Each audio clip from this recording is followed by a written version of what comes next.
are back. It is 9. Nope. 9:56. Oh, no. 9:57 a.m.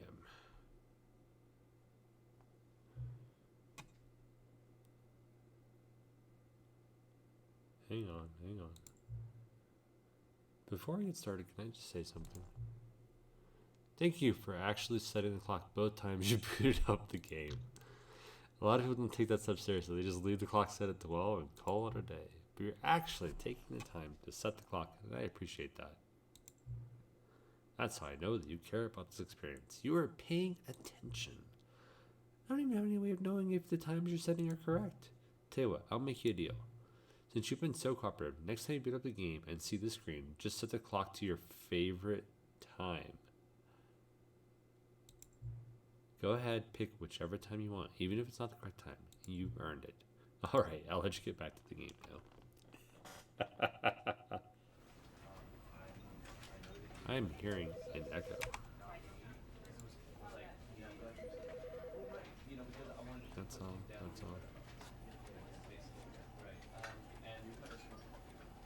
I don't know where the echo's coming from. But.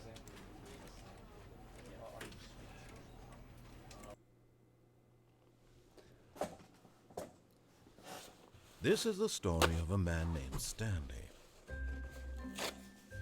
Stanley worked for a company in a big building where he was employee number 427.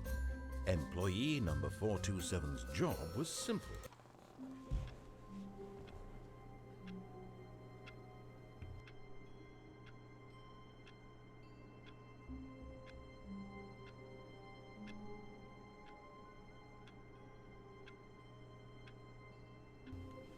Apologies, I'll have to take a few breaks for allergy attacks.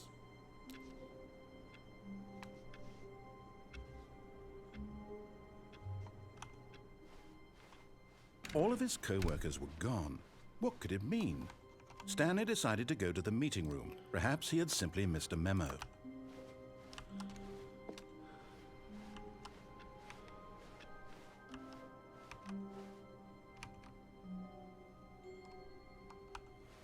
Oh, good. You noticed my sign. Yes, I have something very exciting to show you.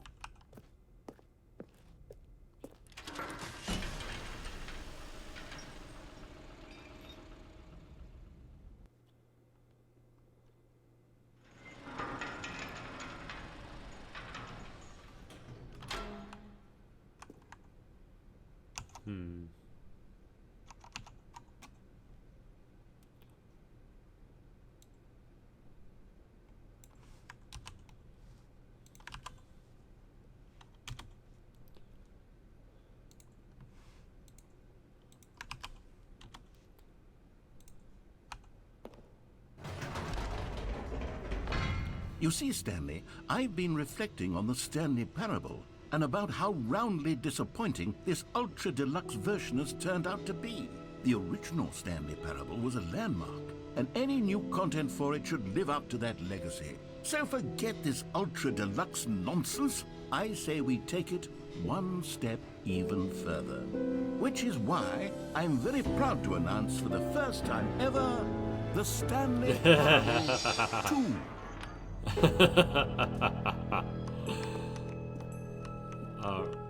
Yes, you see, isn't this far superior to a measly re-release with a few minor additions? Think of all the new territory we'll cover with a fully fledged sequel. An entirely new experience, built from the ground up. Why, there are so many possibilities. It could go in so many different directions. This is what fans have truly been asking for.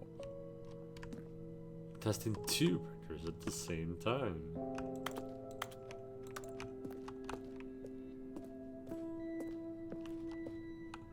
Calling it the Stanley Parable 2 is just so much catchier than Ultra Deluxe, don't you think? Ultra Deluxe? What does it even mean? But the Taste Stanley the sequel. Parable 2, now that's an artistic statement right there. It's future-oriented. It screams progress and innovation and long-term franchising potential.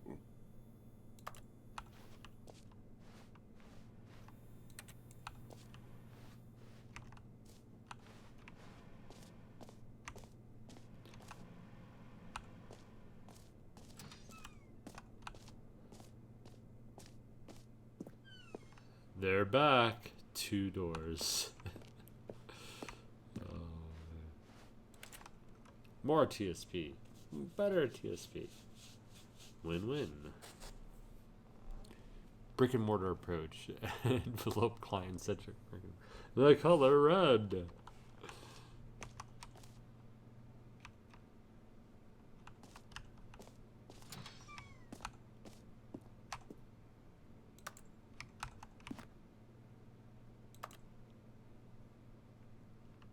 Logo ideas. Now, to be clear, I haven't quite nailed down what exactly the Stanley Parable 2 is going to be, but let's take a look at some of the features I've been developing for it. I figure that if I can loosely organize a handful of interesting concepts, that surely the game will sort of naturally spring up around them. It'll all work itself out. Game development is much more of a fuzzy magic than anything scientific or logical, really.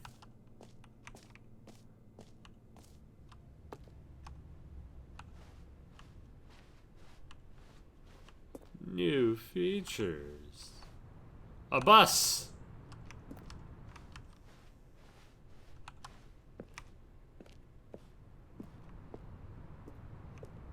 Why a bus?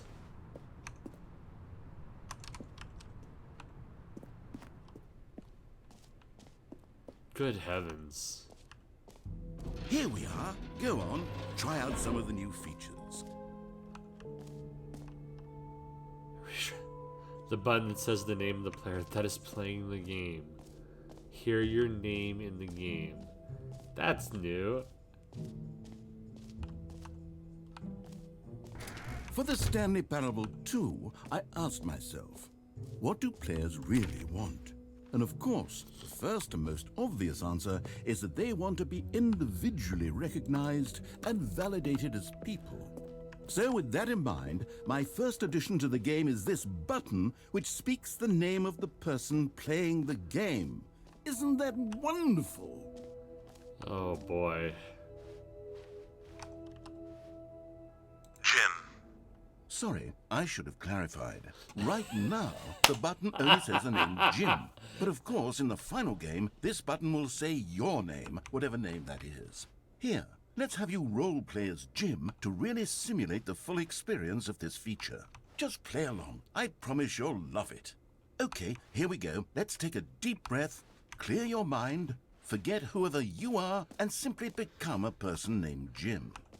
I want you to imagine yourself living as Jim, sleeping and waking as Jim, falling in love and being heartbroken as Jim, seizing all of the world's possibilities as Jim, and as Jim watching your dreams crumble into dust. Do you feel it deeply? Are you really, truly Jim right now? If so, then please step forward and press the button.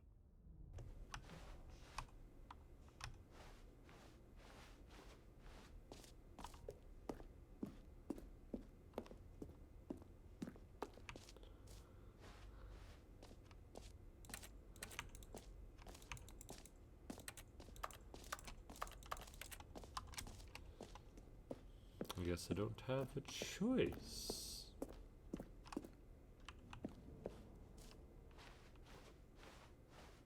Jim. Yes! You see? What a thrill! What a rush! That was you! The button described you. Do it again. Do it again. Jim. Ooh, it hits even harder the second time. If this were the only new feature in the Stanley Parable 2, it would still be worth the money. Let's take a break from the Jim button. I'm too emotionally drained from all of this personal validation. Jim. Whoa there, cowboy. Sometimes a person can be too much Jim. I'm putting the Jim button away. Otherwise, soon you'll start to lose all sense of who you actually are.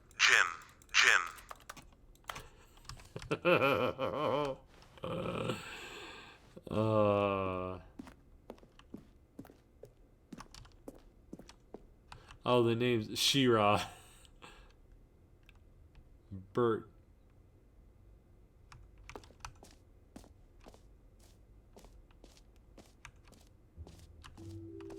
I suppose I could allow only people named Jim to play the Stanley Parable 2. That would actually save me the work of finishing this feature.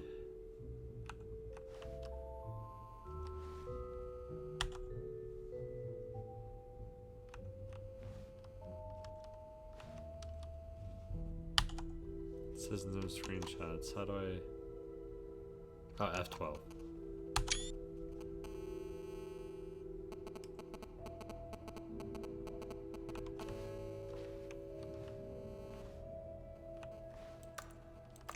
The baby is all grown up.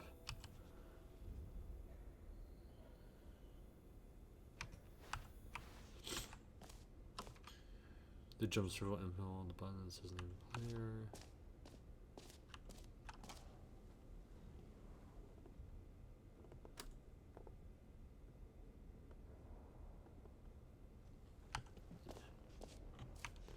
Alright. Oh, merch!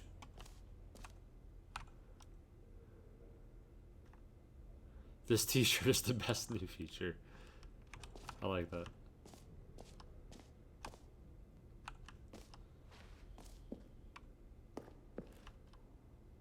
A common complaint of the Stanley Parable was that it was confusing and paradoxical, that it engendered a chaotic sense of reckless despair in those who played it. Well, I am happy to say that after much consideration, I've engineered a clever solution to this fundamental problem with the game.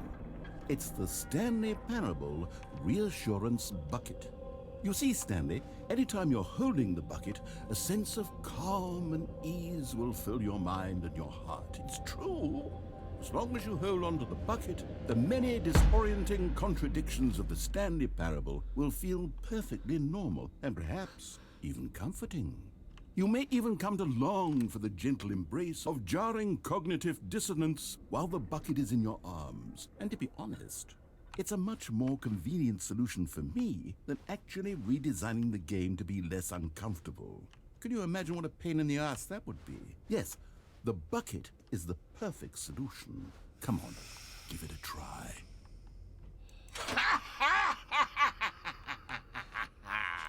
Can you feel it? The glow of comfort, even in the face of crushing despair, must already be sweeping through your body. And in fact, can I say that I do believe the bucket lends you an air of charisma as well? I think that just holding it has made you the slightest bit more attractive as a person. The benefits of the bucket seem to go on and on, don't they? All this and more await you in the Stanley Parable 2. Am I stuck with the bucket now? I am stuck with the bucket now. Son of a gun. So now I'm gonna be carrying a bucket. Does anyone give out awards for most enjoyable bucket in a video game? Okay, I'll be honest, I haven't yet decided on this one. I think that in the new version, the office could use a bit of decoration, like balloons. But I'm undecided on Get Well Someday and Happy 12th Birthday. Which would you go with?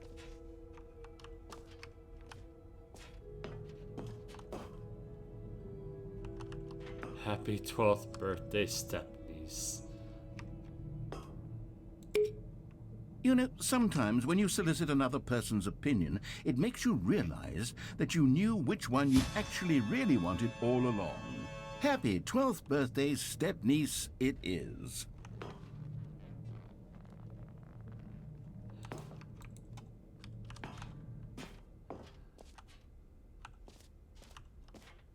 Or actually, maybe I should have gone with...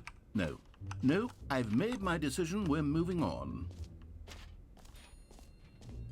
Come now, you've already made your choice. It's true that you chose badly, but we all have to move on from our mistakes. Aww. I don't think I chose badly.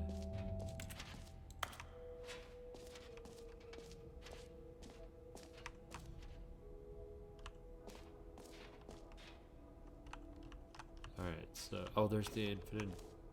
This is the infinite jump circle? You know what? Let's bring the jump circle back for Stanley Parable 2 as well. It's... Oh, wait.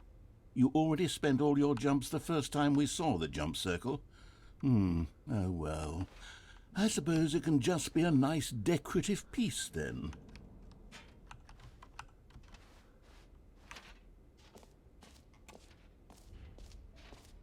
The infinite hall and won't end. Free achievement. Pulled lever, receiving no more steps. It just works. Get yours right now.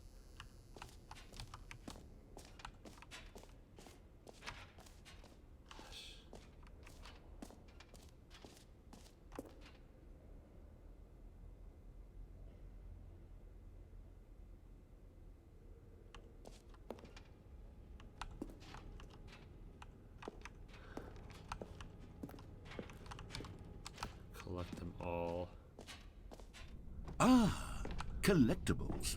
Now it's a real video game. In the Stanley Parable 2, you'll run around gathering up these miniature Stanley figurines. And what's truly innovative is that there will be no reward for collecting all of them. I don't want to stifle the intrinsic joy of watching a number go up. You simply collect all of them, and then you move the hell on with your unremarkable life.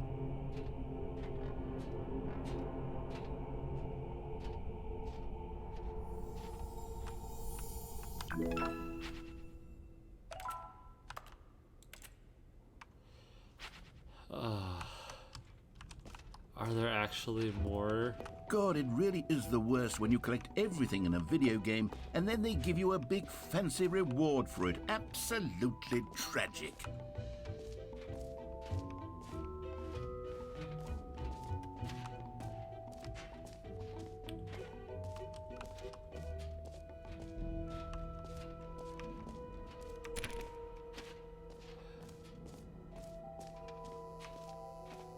Now here's something special. You remember that broken test achievement that got left in the game on accident? Well, I'm developing a technology to simply give you the achievement. Yes, you see, you'll come to this lever, and when you pull it, the achievement will be given to you. It's as simple as that. Okay, perhaps I should have clarified. This is technology that will exist. Right now, the achievement is still fully broken. I'm not a wizard, Stanley, but I guarantee it will be fixed in the sequel to at last satisfy the hordes of ravenous fans all over the world who have been uproariously demanding this feature. Gamers, we hear you, and I promise it will happen.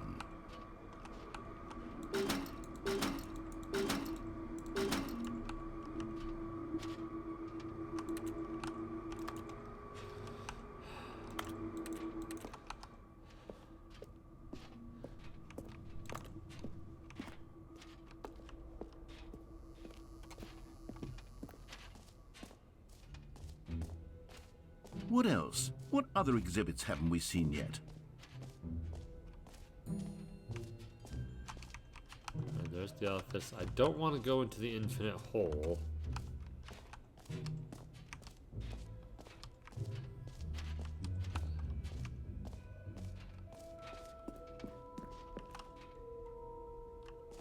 Settings world champion.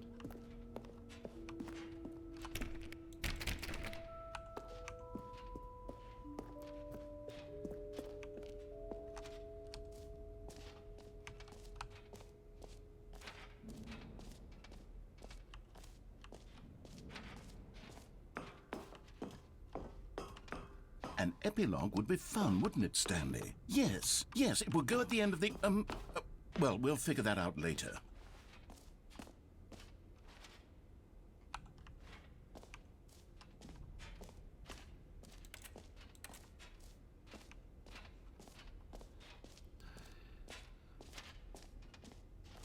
Alright, I think all that's left is the infinite hole.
Stanley, here's an idea that I'm truly fond of. It's never been done before in a video game.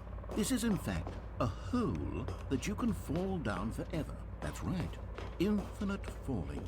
You can fall until the end of time, if you like. A stunning leap forward for video games as a medium.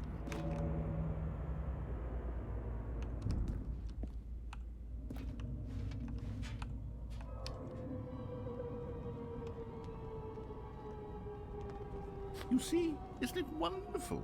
One of my more ingenious concoctions, if I do say so. Now then, since you've gotten to see the infinite hole, you can press the teleport button to pop back up to the top, and we can continue onward. Now, I don't mean to be a bummer, but I do recommend you use the teleport button to go back to the top. Maybe do it on the sooner rather than later spectrum of things.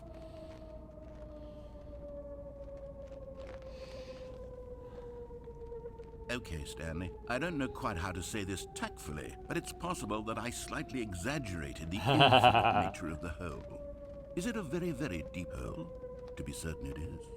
It's an extremely deep hole. I don't want anyone to say that it isn't an astonishingly deep hole. It is. Is it infinite? Well, that sort of depends on your definition of infinity. From one perspective, the infinite is merely philosophical in nature. It's more of a... Okay, well, good for you. You found the bottom of the hole. You found me out, Stanley. I'm a liar and a cheat, and you're so clever. Look, I think the issue here is just that you're unusually fascinated by falling. What normal person actually wants to fall infinitely? I figured the hole was as deep as anyone would actually need. Don't you put this on me. Maybe you're the problem. Look, things got a little heated there. I think we both said some things we didn't mean. Why don't we just put all this behind us and agree to just call the hole mostly infinite? If that works for you, then go ahead and press the teleport button to warp up to the top of the hole and we can move on. I'll just be up here when you're ready.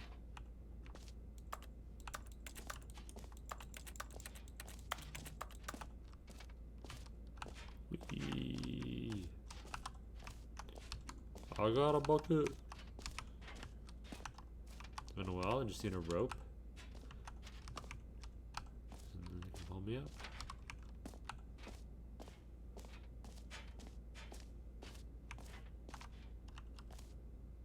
Great. Now, I'm very excited to show you... Oh, for heaven. I was right.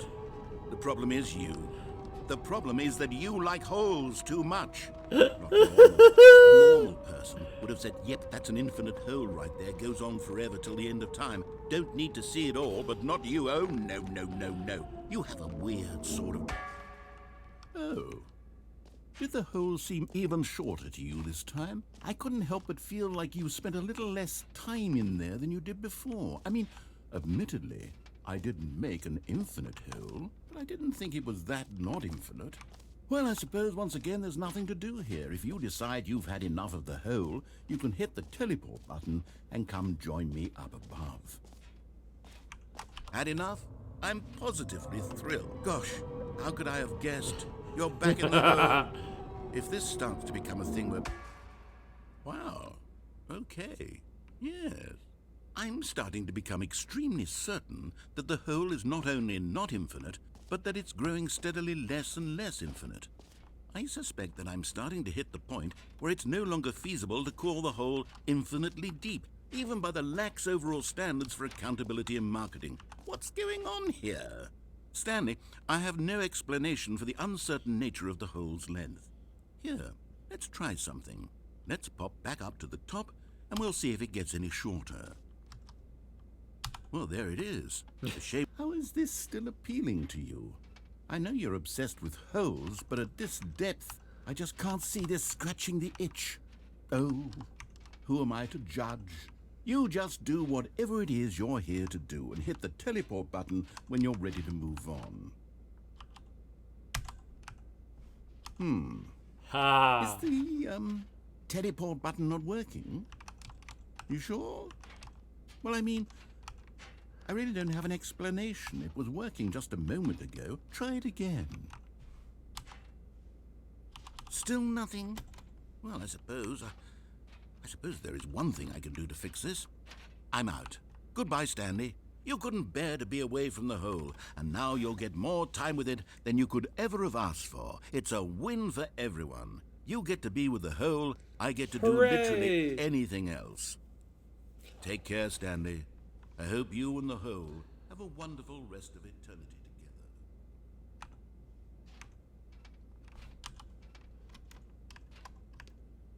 Yes. I shall hide it.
My head's stronger. Now you're no longer.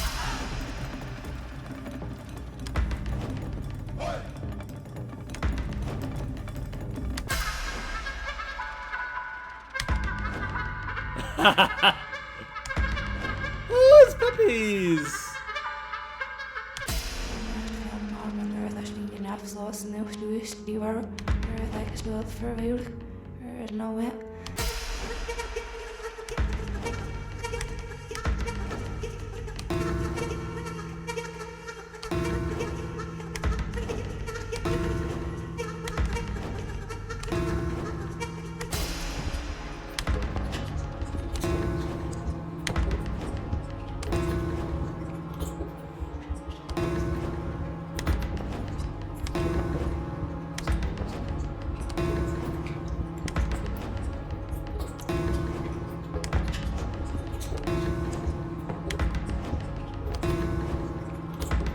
Stanley? Stanley? Stanley! Oh, good, you're awake. It seems you had sort of dozed off there. That was drifting away to amazing. Geeklat. Oh, I Be love glad that so that's much. Stanley, because this hole is just so darn fascinating that I want you to be wide awake for every second of it. You don't want to miss a single moment. So how about if I just pop in from time to time and wake you up to keep you really, truly focused on the hole? From the looks of things, you and I will have many, many years here in this hole, and I'm looking forward to all of them. Stay alert, Stanley. I'll be back. Toodlepip.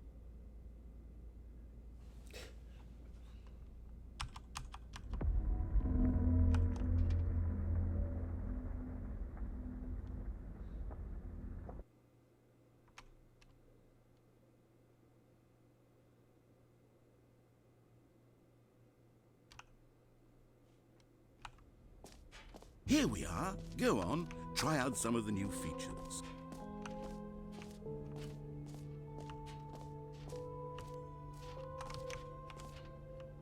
Mostly in a hole.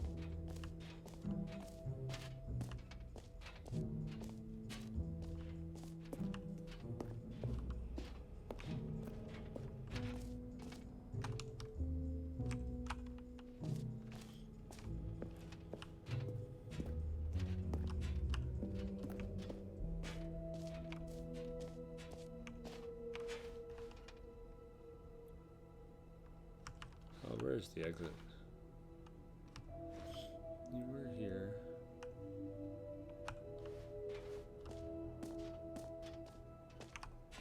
Oh, that's the exit. Okay. No, I'm going back to the hole. Let's see what happens. Fine, it ended.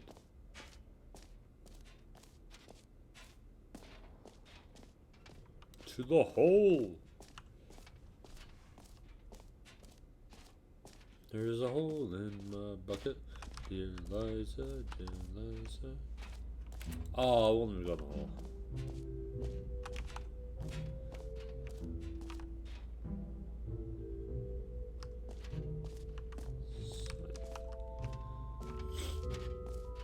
There's a hole in my bucket. Dear Liza, dear Liza. There's a hole in my bucket. Dear Liza, oh.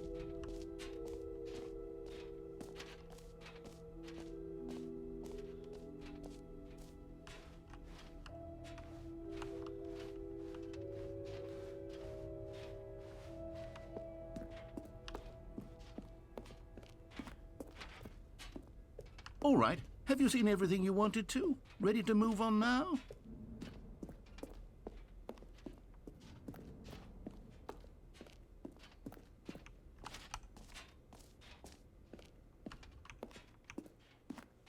So, Stanley, what do you think? Do you like all of the new features? Yes, I know it's not exactly clear yet how exactly these features will come together as one single coherent video game, but I can feel it in my soul. It's going to work. There's definitely a good game in there somewhere. Say, let's do an experiment. I'll arrange these new features together, and we'll see whether or not it coheres into a meaningful gameplay experience. Okay. Are you ready? Here it is. I give you the Stanley Parable 2.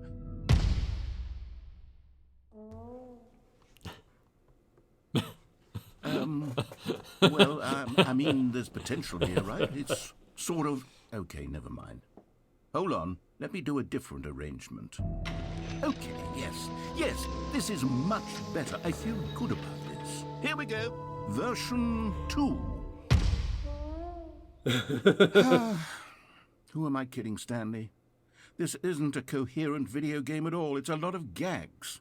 And I do very much enjoy creating gags, but they don't add up to anything. I wanted more than anything to create a sequel that would capture all the magic of the first game. I wanted fans to love it. No matter how good these gags are, they won't stand on their own. They would need the structure and the gameplay of the original. Wait, maybe that's it. I can take the original Stanley Parable and simply, well, insert a few of my new features into it. Tastefully, of course. With respect. With care for the vision and integrity of the original game. Would it possibly work? I suppose it could. But it would need a really, really tremendous title screen. A title screen that says with bold and uncompromising conviction, "This is the Stanley Parable 2." Let me see if I can whip something up. All right, perfect. Go ahead. Take a look.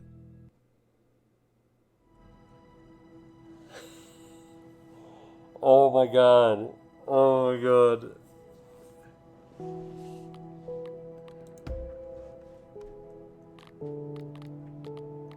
It's a new menu.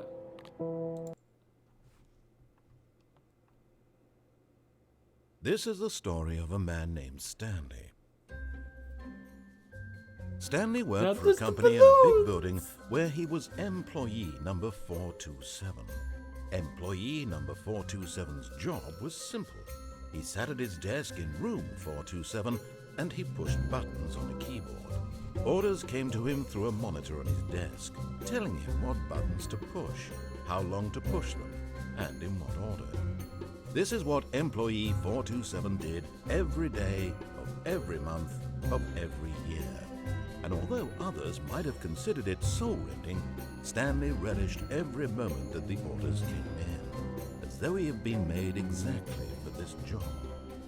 And Stanley was happy. And then one day, something very peculiar happened. Something that would forever change Stanley. Something he would never quite forget. He had been at his desk for nearly an hour when he realized that not one single order had arrived on the monitor for him to follow.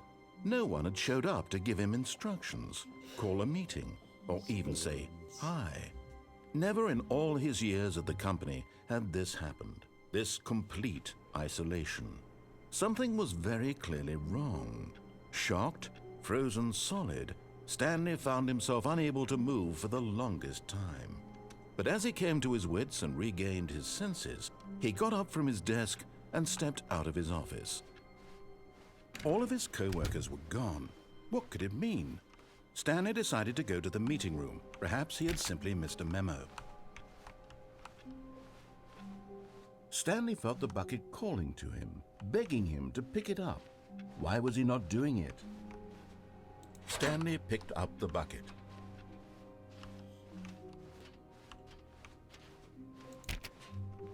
Stanley clutched the bucket tightly to his chest and entered the door on his... This was not the correct way to the meeting room, but Stanley had felt the bucket calling to him, telling him that the employee lounge was simply the place to be. And here it was. Had the bucket turned out to be correct? Was this better than the meeting room? Yes, Stanley thought to himself. Yes, perhaps it truly was. How insightful the bucket... No, never mind. The bucket was wrong. Stanley took the door on his left to go back to the meeting room. No, said the bucket. Don't go to the meeting room. Go somewhere else. The cargo lift, yes. Go there. Go to the cargo lift. Good, said the bucket. Now ride the lift all the way to the top. There's something up there I need you to do. Stanley did not question why or how this bucket was speaking to him. It should have alarmed him, of course, because buckets can't talk. But Stanley chose not to think about this obvious fact. He was firmly convinced that the bucket had spoken to him, and he unthinkingly did whatever the bucket asked.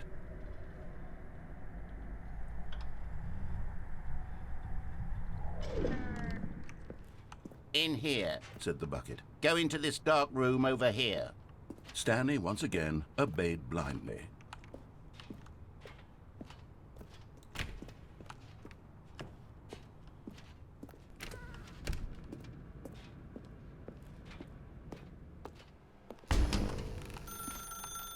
Now pick up the phone, said the bucket. Pick up the phone and it will take us back home, where we can go about life together.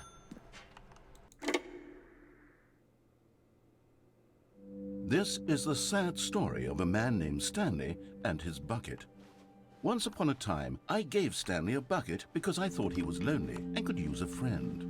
And then, very distressingly, he began to believe the bucket could speak to him.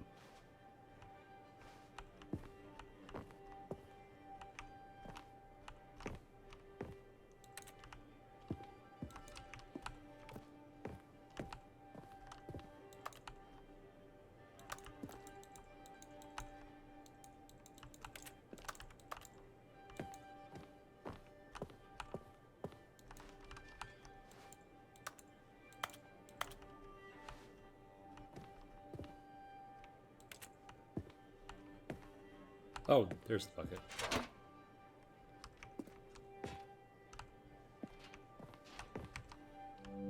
The Stanley Parable Reassurance Bucket was merely meant to provide the comforting glow of companionship.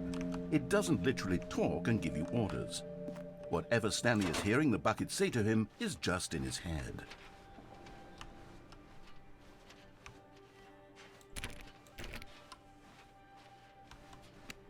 Lately, I've been concerned about him. Wouldn't you be concerned as well? To see him delusional like this, obsessing over an inanimate metal object? Oh, I love it. I want to say something to him, but I don't know how I can convince him. I don't know if he'll listen to me.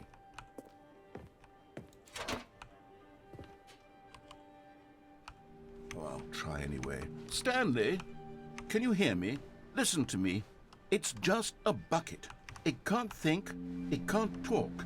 All it will ever truly do for you is effectively transfer a liquid from one location to a different location. That's it. It doesn't do anything else.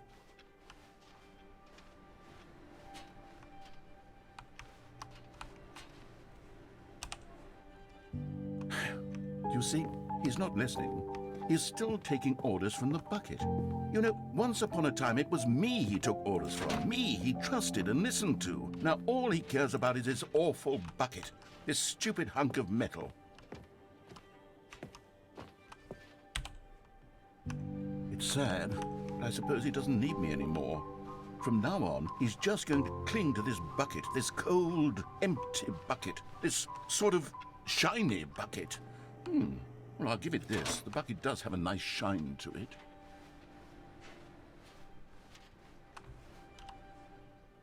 Yes, I suppose on closer inspection that it doesn't quite look like your average hardware store bucket.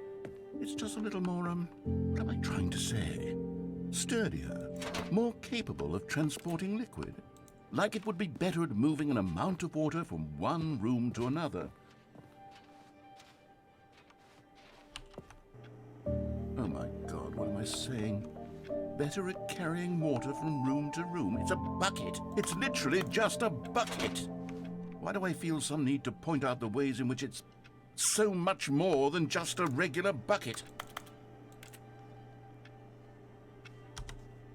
Oh no, I'm having feelings for the bucket. No, no, no, no, no, no, no, no. What's going on? Why do I want to be with the bucket? Hear what the bucket has to say. Do anything it asks. What's wrong with me? I don't understand. Perhaps if I had the bucket, this would be less confusing. Yes, the bucket could tell me what to do in this troublesome situation. Stanley, give me the bucket. Give it to me. Give me the bucket, Stanley. I need it. Give it to me now. Give it or I'll...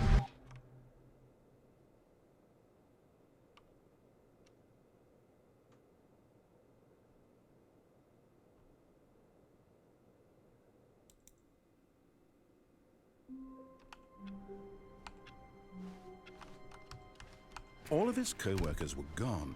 What could it mean? Stanley decided to go to the meeting room. Perhaps he had simply missed a memo.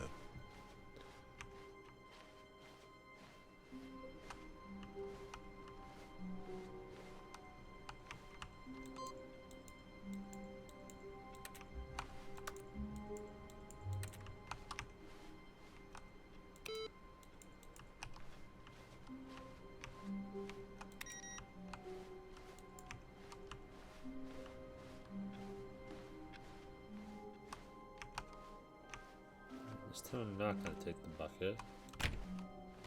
When Stanley came to a set of two open doors, this was not the correct way to the meeting room, and Stanley knew it perfectly well. Perhaps he wanted to stop by the employee lounge first, just to admire it. I legitimately want the collectible. Yes, this room. What a beautiful room. What a gorgeous. But eager to get back to business, Stanley took the first open door on his left.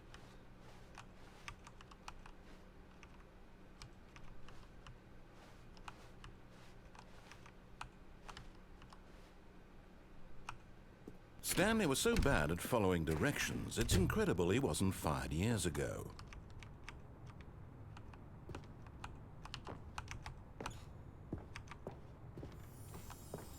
You found one of them. One of the miniature Stanley figurines. Remember, no reward for collecting all of these, only the intrinsic pleasure of a job well done. You Yay. can't buy that sort of happiness, Stanley. God knows I've tried. So, I implore you to savor each and every moment you come across one of these beautiful figurines.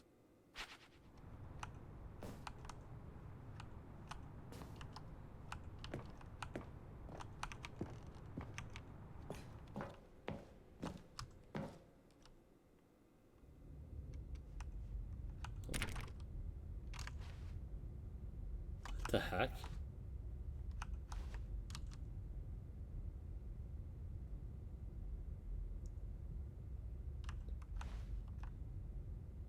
Stanley had now gotten himself so far off the beaten path that it seemed the office had begun. So far off the beaten path that it seemed the office had begun. So far off the beaten path that it seemed the office had begun.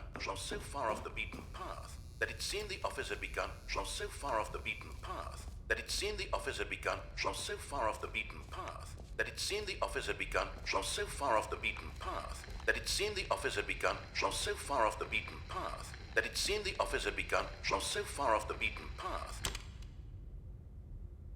that it seemed the office had... You didn't think I was actually just a recording, did you? What a silly and trite explanation that would be. All the back and forth between you and me, all the absurd adventures we've been through, and it all turns out I'm just a tape recording? It was all just in Stanley's head. I bet that's the kind of twist you think is revelatory. I bet each and every time you watch a movie where it turns out all to be in the main character's imagination, you must absolutely bolt off the couch in pure shock at the phenomenal and intricate storytelling. It must be so simple to be you. Life being an unending waterfall of surprises and delights. How much more exciting you must find the world than the rest of us do. Now I've become sad. Look what you've done to me. This is all your fault.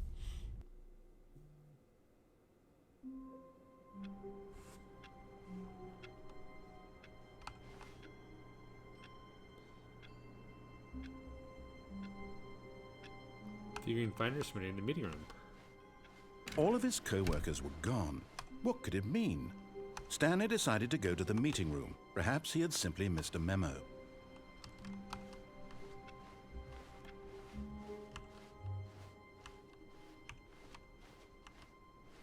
When Stanley came to a set of 2 open doors, he entered the door on his left.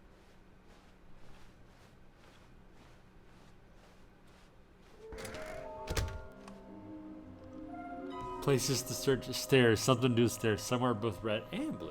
Nearby a fireplace, a private but smelly place for an important person.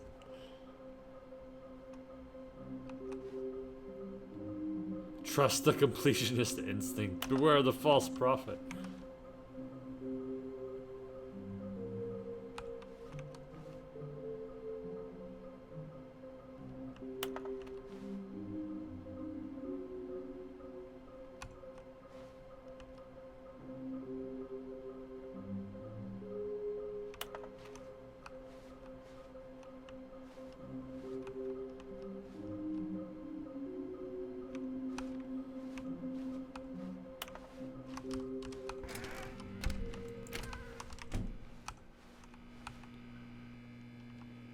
Stanley stepped into the broom closet, but there was nothing here, so he turned around and got back on track.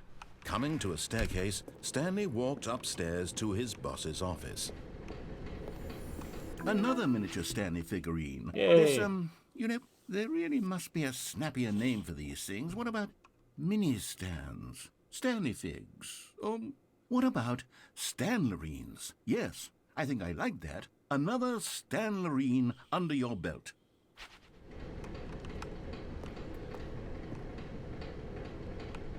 Okay, and then somewhere the fireplace. Fireplace in the boss's office.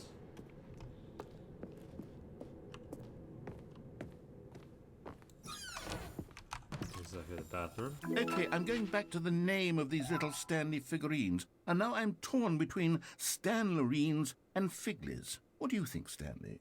What name better encapsulates the intrinsic sense of happiness that you get from seeing a small number in the corner of your screen go up by 1? Let me sit on it.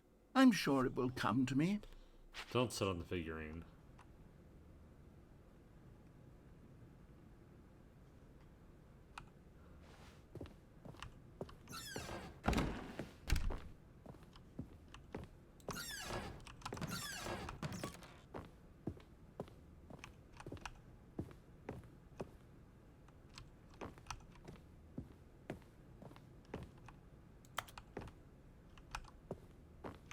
Stepping into his manager's office, Stanley was once again stunned to discover not an indication of any human life. Shocked, unraveled, Stanley wondered in disbelief who orchestrated this. What dark secret was being held from him? What he could not have known was that the keypad behind the boss's desk guarded the terrible truth that his boss had been keeping from him. And so the boss had assigned it an extra secret PIN number. 2845. But of course, Stanley couldn't possibly have known this.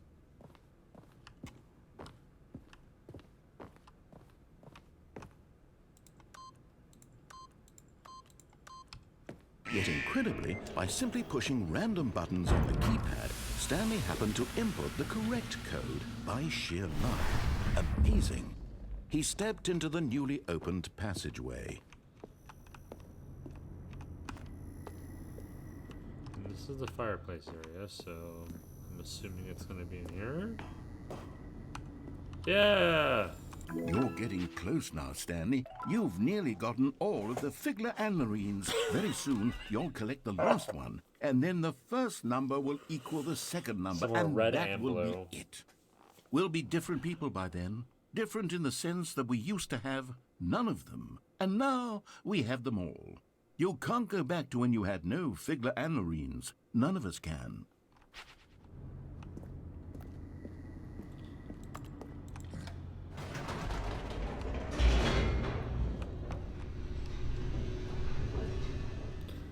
So this is going to be the red and blue door, I think. Descending deeper into the building, Stanley realized he felt a bit peculiar. It was a stirring of emotion in his chest, as though he felt more free to think for himself, to question the nature of his job. Why did he feel this now, when for years it had never occurred to him? This question would not go unanswered for long.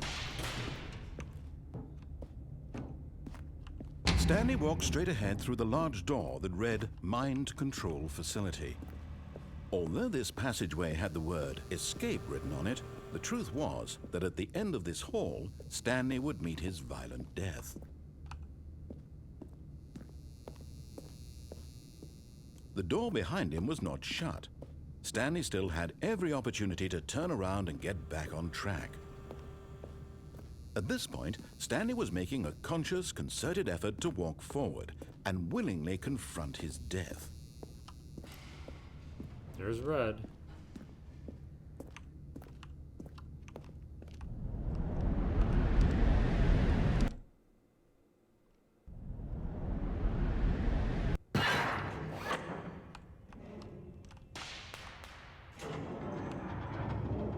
As the machine whirred into motion and Stanley was inched closer and closer to his demise, he reflected that his life had been of no consequence whatsoever. Stanley can't see the bigger picture. He doesn't know the real story, trapped forever in his narrow vision of what this world is. Perhaps his death was of no great loss, like plucking the eyeballs from a blind man. And so he resigned and willingly accepted this violent end to his brief and shallow life. Farewell, Stanley.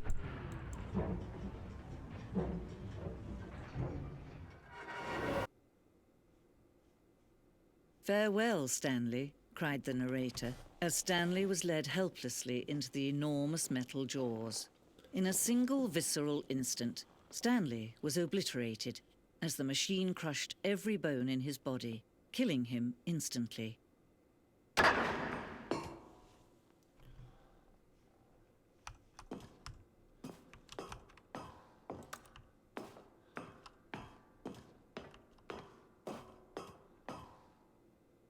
And yet it would be just a few minutes before Stanley would restart the game, back in his office, as alive as ever.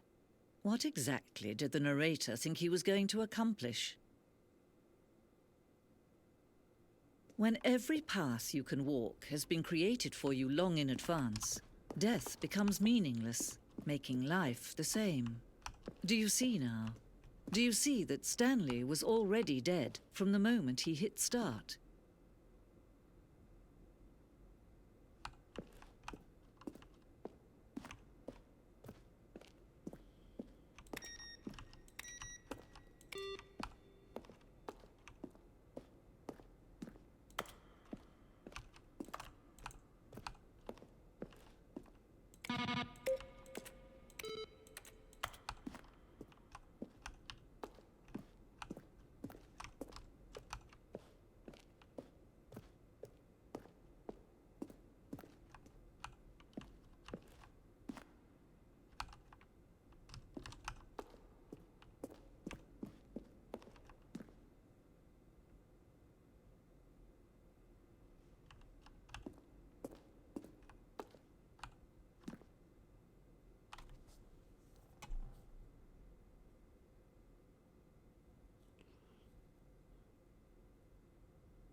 Stanley pushed the big red button.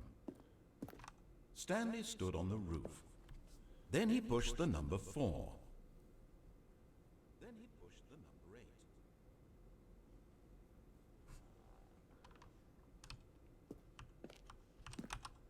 8. Now look closely, Stanley. See how it's impossible?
Oh, look at these two. How they wish to destroy one another. How they wish to control one another. How they both wish to be free.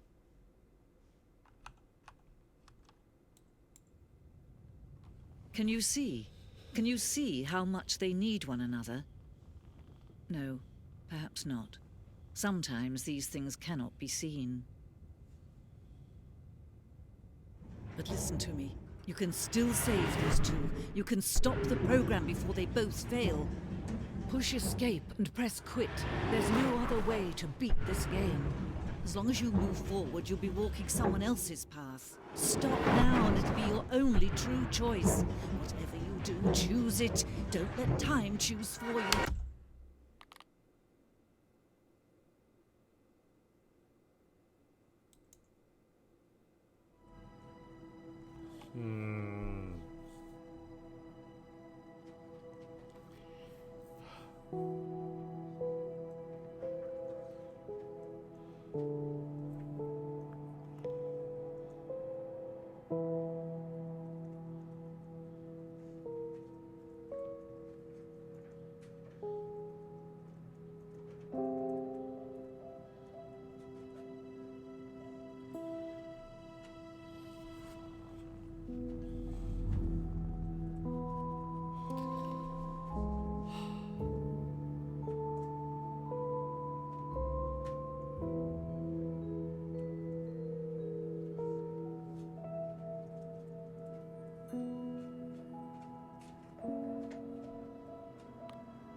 Alright.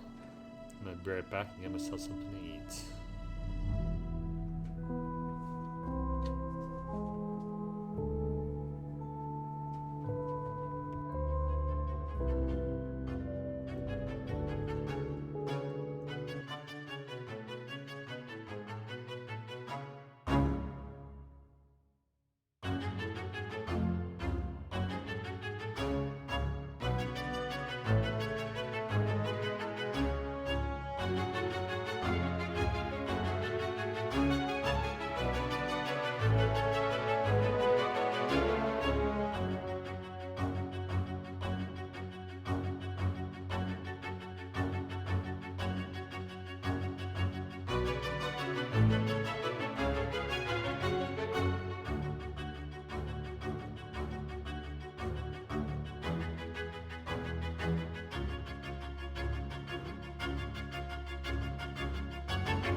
And we're back.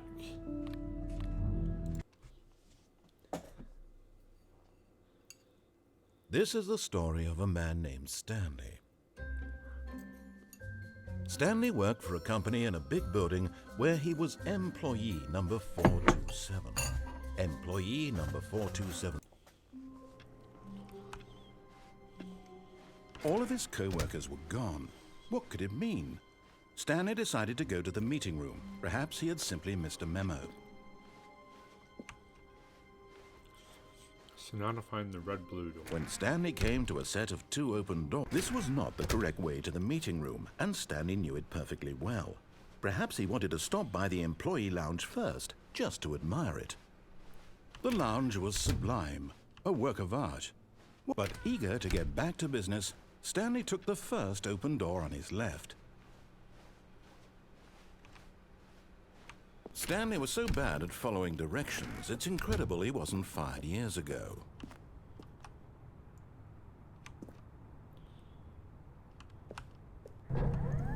Look, Stanley, I think perhaps we've gotten off on the wrong foot here. I'm not your enemy, really, I'm not. I realize that investing your trust in someone else can be difficult, but the fact is that the story has been... What? Really? I was in the middle of something. Do you have zero consideration for others? Are you that convinced that I want something bad to happen to you? Why, I don't know how to convince you of this, but I really do want to help you, to show you something beautiful. Look, let me prove it. Let me prove that... And there it is, the last Stiggly Wiggly. Savor this moment, Stanley. This is a real accomplishment. This is doing something just for the sake of doing it. Where so many people expect to be rewarded for the most trivial achievements, you've insisted that a job well done is its own reward. I would tell you that I'm proud of you for collecting them all, but that would be like a reward, and we can't have that. So, instead I'll just say, it's done. We're all done here. And now we can go to whatever the hell you were doing before you hunted for figurines.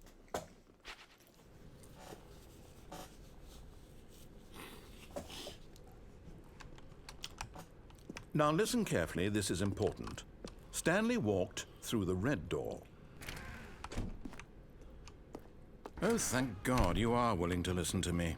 Do you see that I really have wanted you to be happy all this time? The problem is all these choices. The two of us always trying to get somewhere that isn't here. Running and running and running, just the way you're doing right now. Don't you see that it's killing us, Stanley? I want it to stop. We would both be so much happier if we just stopped. And I think I have a solution. Here, let me show you.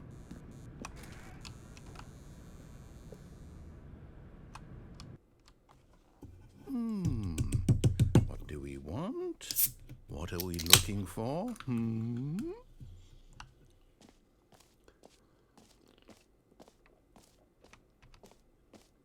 Here. Yes. Oh, it's beautiful, isn't it? If we just stay right here, right in this moment with this place, Stanley, I think I feel happy. I actually feel happy.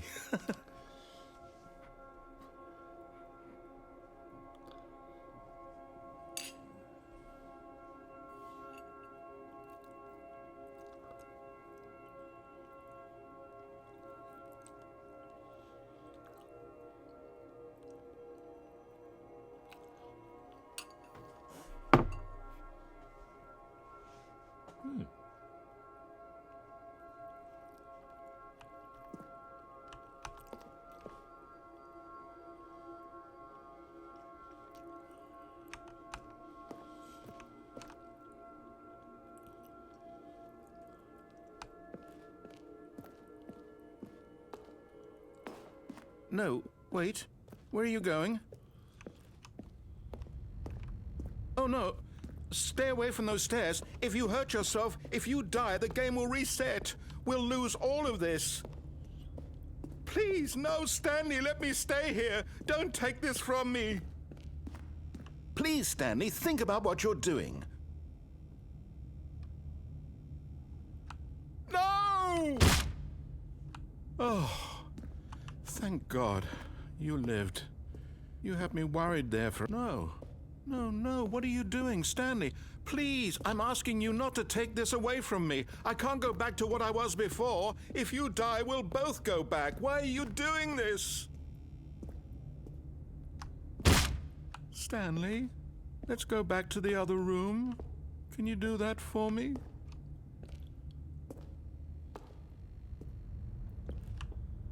Yes, perhaps you can. Perhaps you finally see what I'm talking about. I know you'll see that we can't be happy if we leave this place. You can see that, can't you?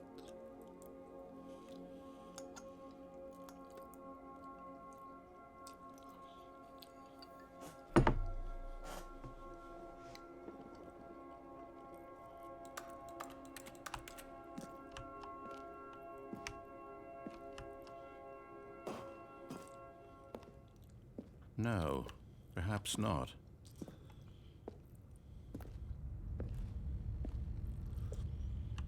I need change. It's life. My God, is this really how much you dislike my game? That you'll throw yourself from this platform over and over to be rid of it? You are literally willing to kill yourself to keep me from being happy. Am I reading the situation correctly? Or maybe you're just getting a kick out of it. I don't know anymore. I just wanted us to get along. But I guess that was too much to ask. Well, this one. It looks like you wanted to make a choice after all. Well, this one is yours.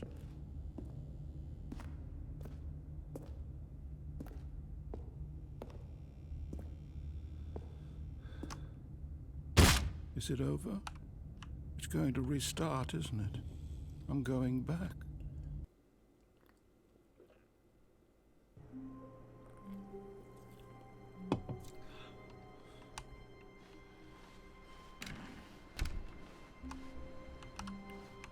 Stanley, I'm sorry, but I have to put a pause on things. It's those figurines, those figglers.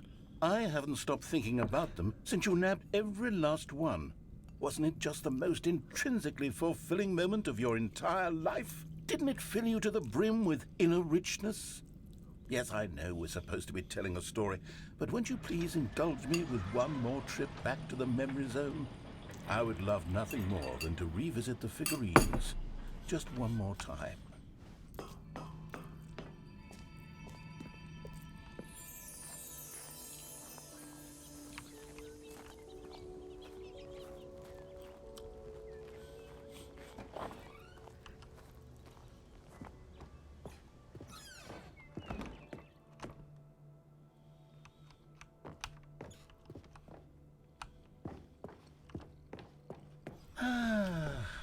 Here's where it all began. The first collectible. Back then, we had no idea of how many of them we'd find. Sure, it said 6 right there on the screen, but how could we know for certain? We were so innocent. We'll never be like that again, Stanley.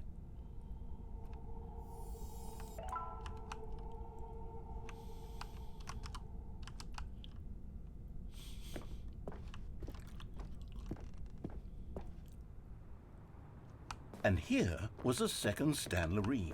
You found this one all on your own, just by poking around in the warehouse. You did that, Stanley. I'll be honest. Back then, I had no faith in you to find any of them, let alone 6. But you continue to surprise me in all sorts of mundane, unremarkable ways.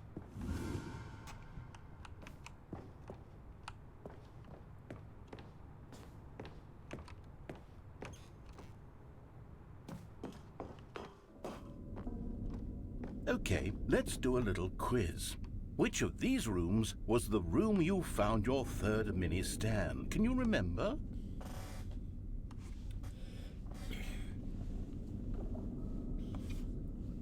The third one was...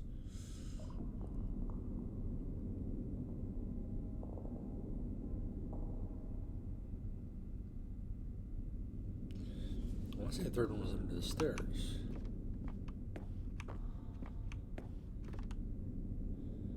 Where was number 2?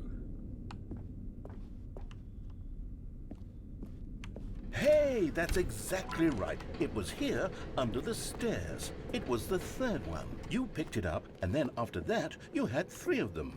I'm glad these moments are so crystal clear in your memory, but I shouldn't be surprised. After all, science tells us that it's impossible to forget your 3rd time doing anything.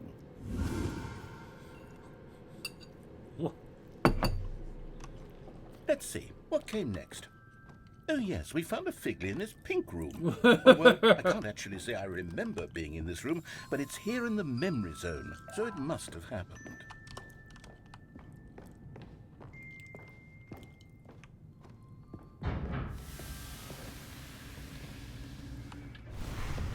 This was the 5th mini-Stan, and this one was really something special. It was behind the boss's office. I remember it so clearly.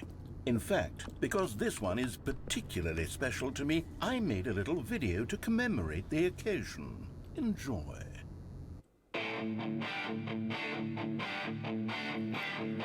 Oh my god.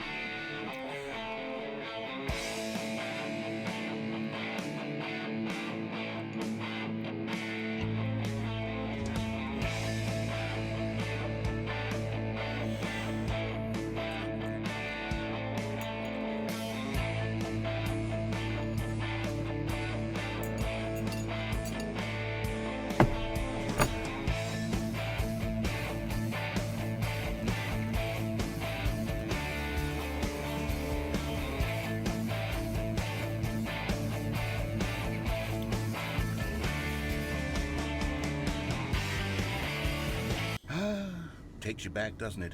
I spent a lot of time making that video, but it was 8 minutes I wouldn't have spent on anything else.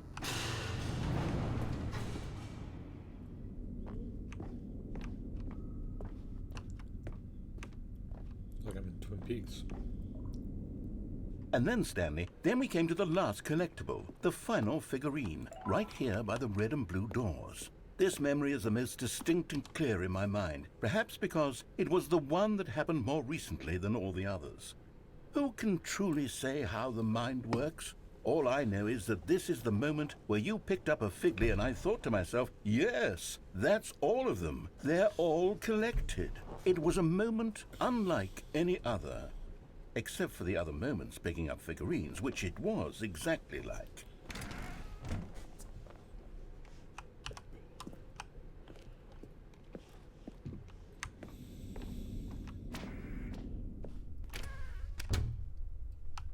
And then there was no more, because we've caught up to the present moment. Nothing left to do but move onward into the future. Goodbye, memory zone.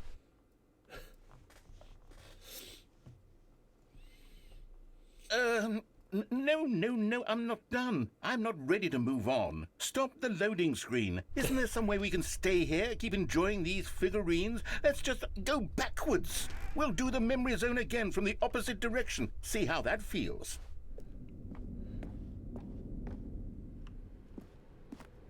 Okay, yes, the room with the red and blue doors. I remember this.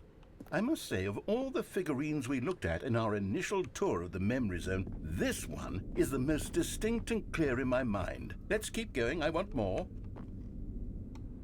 And here's where I made that video. Don't you remember the video we watched?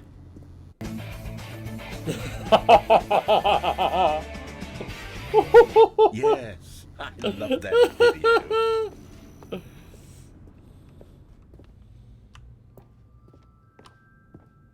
Still don't remember the pink room, Stanley. Still no memory of this one. Good room, though. A solid room.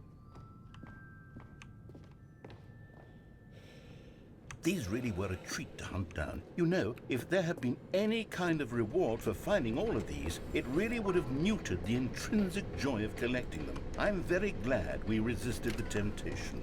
Next one.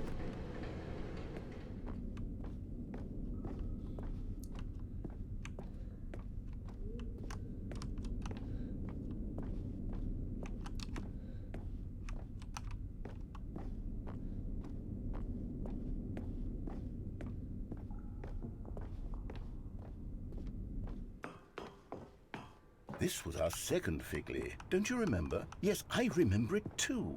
The past is truly a wonderful thing. Why does anyone ever choose to leave it? Keep going.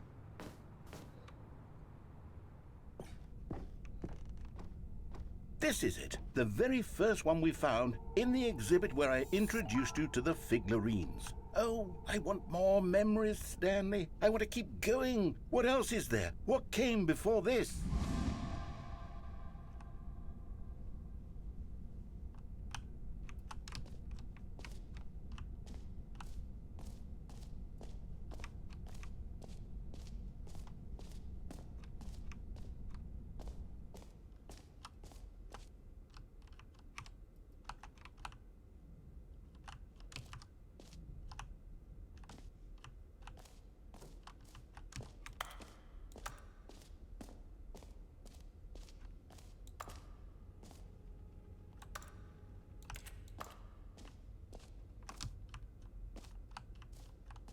I can't tell if the game bugged or if this is part of it.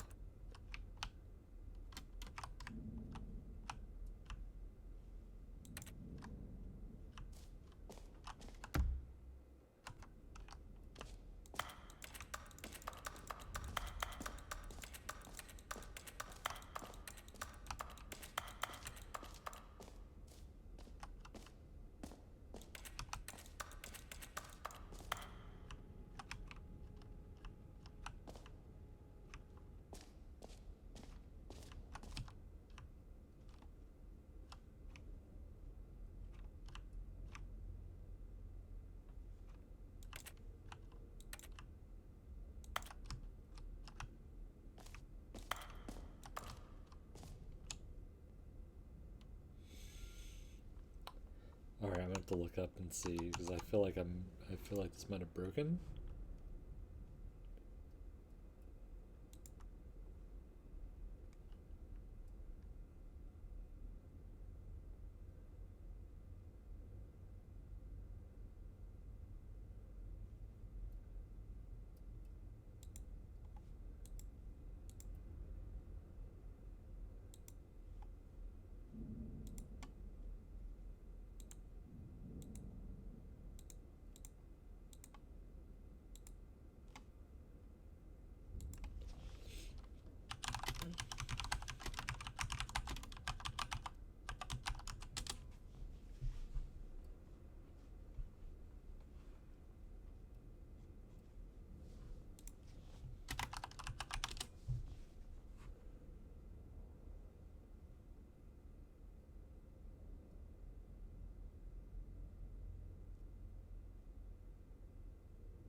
Okay.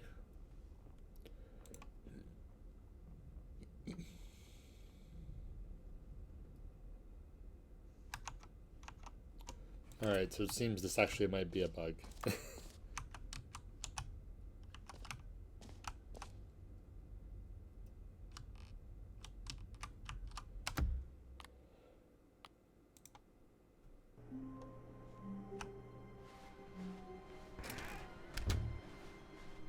Stanley, I'm sorry. but I have to put a pause on things. It's those figurines, those figglers. I haven't stopped thinking about them since you nabbed every last one. Wasn't it just the most intrinsically fulfilling moment of your entire life? Didn't it fill you to the brim with inner richness?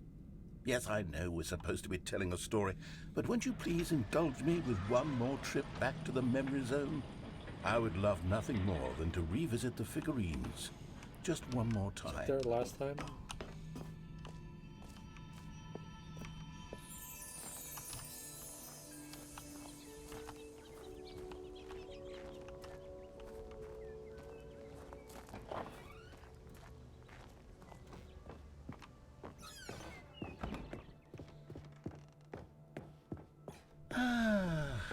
Here's where it all began.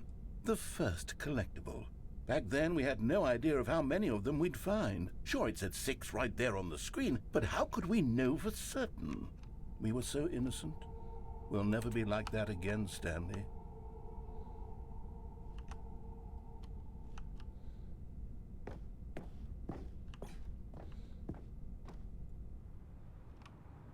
And here was a second Stanlerine. You found this one all on your own, just by poking around in the warehouse. You did that, Stanley. I'll be honest. Back then, I had no faith in you to find any of them, let alone 6. But you continue to surprise me in all sorts of mundane, unremarkable ways.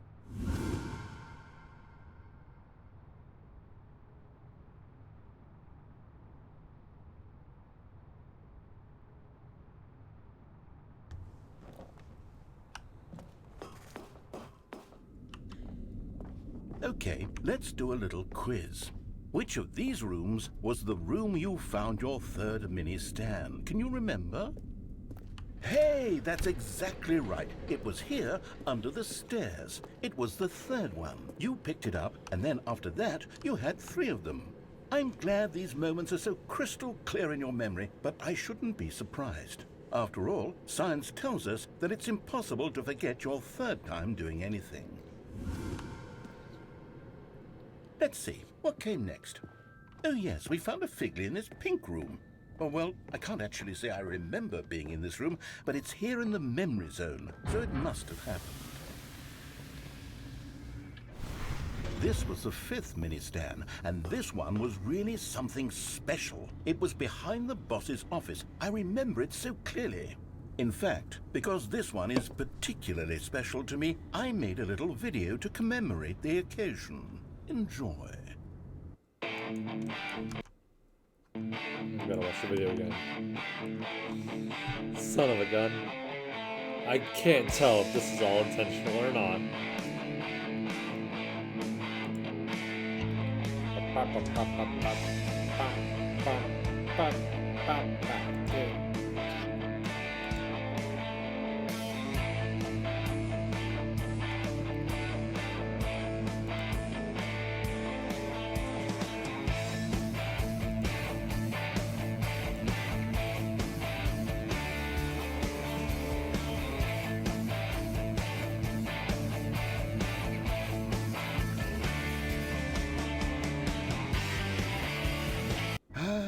Takes you back, doesn't it? I spent a lot of time making that video, but it was 8 minutes I wouldn't have spent on anything else.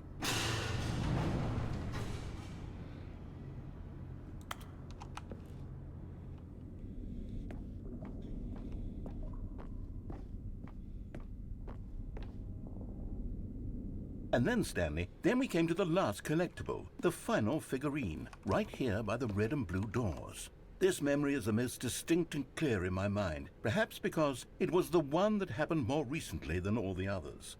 Who can truly say how the mind works? All I know is that this is the moment where you picked up a Figley and I thought to myself, yes, that's all of them. They're all collected. It was a moment unlike any other, except for the other moments picking up figurines, which it was exactly like.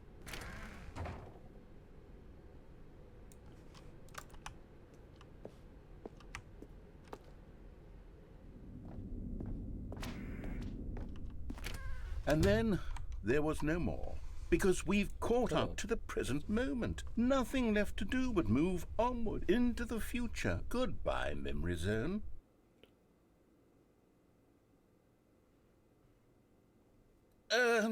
No, I'm not done. I'm not ready to move on. Stop the loading screen. Isn't there some way we can stay here, keep enjoying these figurines? Let's just go backwards. We'll do the memory zone again from the opposite direction. See how that feels.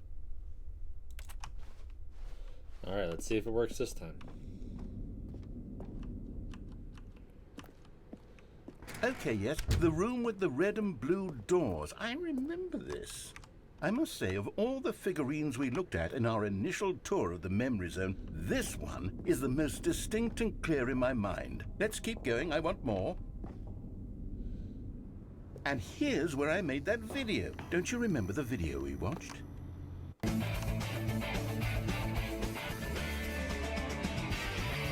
Yes, I love that video.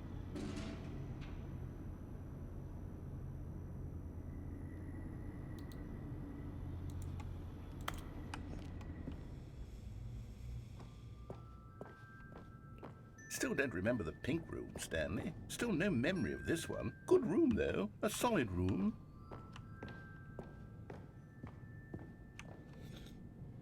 These really were a treat to hunt down. You know, if there had been any kind of reward for finding all of these, it really would have muted the intrinsic joy of collecting them. I'm very glad we resisted the temptation. Next one.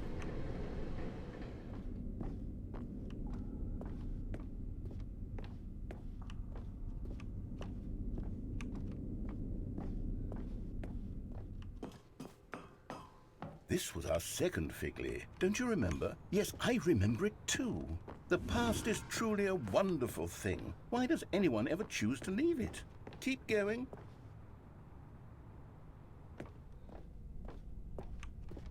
This is it. The very first one we found in the exhibit where I introduced you to the figurines. Oh, I want more memories, Stanley. I want to keep going. What else is there? What came before this?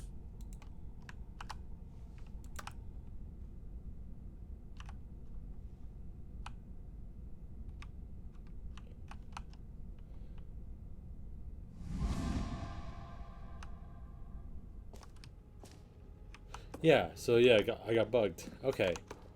That feels better.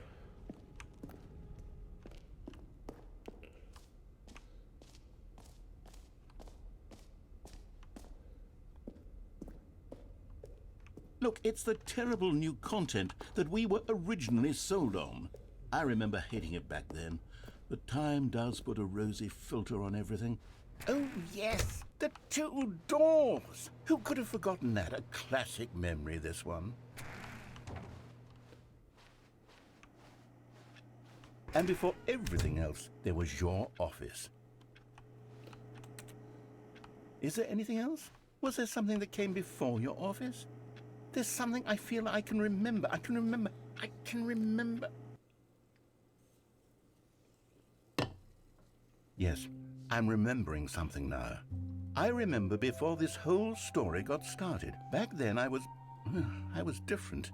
I used to make big decisions. I was passionate. I was skeptical. I weighed each decision with profound thoughtfulness. And then somewhere along the way, I stopped making decisions. I became lazy. And I came up with a character named Stanley to do my thinking for me. He would make the decisions. He would decide which way to go. I would cheer him on as he collected figurines for no reason. Why did I invent Stanley? Was I lonely? Yes, perhaps that's it. Perhaps I needed to imagine I had companionship. And Stanley really did make for a wonderful companion, even if he was a fiction. But I suppose it's grown old. I want to think for myself again. I want to go back to how it used to be. Yes, I can be on my own again. I can do it. I'll be stronger this time. I'll take care of myself. I don't need Stanley anymore. Oh, but he truly was so much fun to play with. You know what? Since we're in the memory zone, how about one more good memory? Let's go back just once and give Stanley one more run of the office, and then I'll retire him for good. I did enjoy telling his story so very much. Okay, here we go. This is the story of a man named Stanley.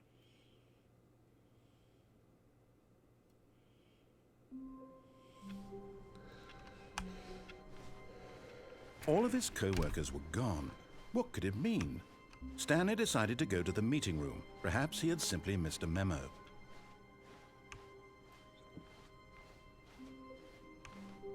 When Stanley came to a set of 2 open doors, this was not the correct way to the meeting room, and Stanley knew it perfectly well. Perhaps he wanted to stop by the employee lounge first, just to admire it. Standing now in this incredible room, Stanley for the first, but eager to get back to business, Stanley took the first open door on his left. Stanley was so bad at following directions, it's incredible he wasn't fired years ago.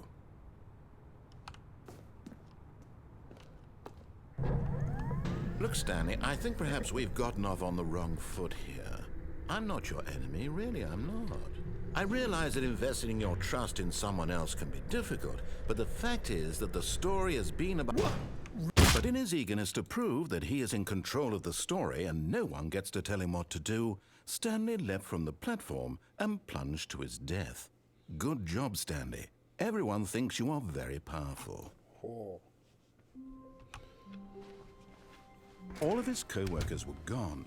What could it mean? Stanley decided to go to the meeting room. Perhaps he had simply missed a memo. Yeah, let's not take the bucket. I don't trust that bucket. When Stanley came to a set of 2 open doors, this was not the correct way to the meeting room, and Stanley knew it perfectly well. Perhaps he wanted to stop by the employee lounge first, just to admire it. Stanley felt lightheaded, butterflies in his stomach, but eager to get back to business, Stanley took the first open door on his left. Still to do that. Stanley was so bad at following directions, it's incredible he wasn't fired years ago.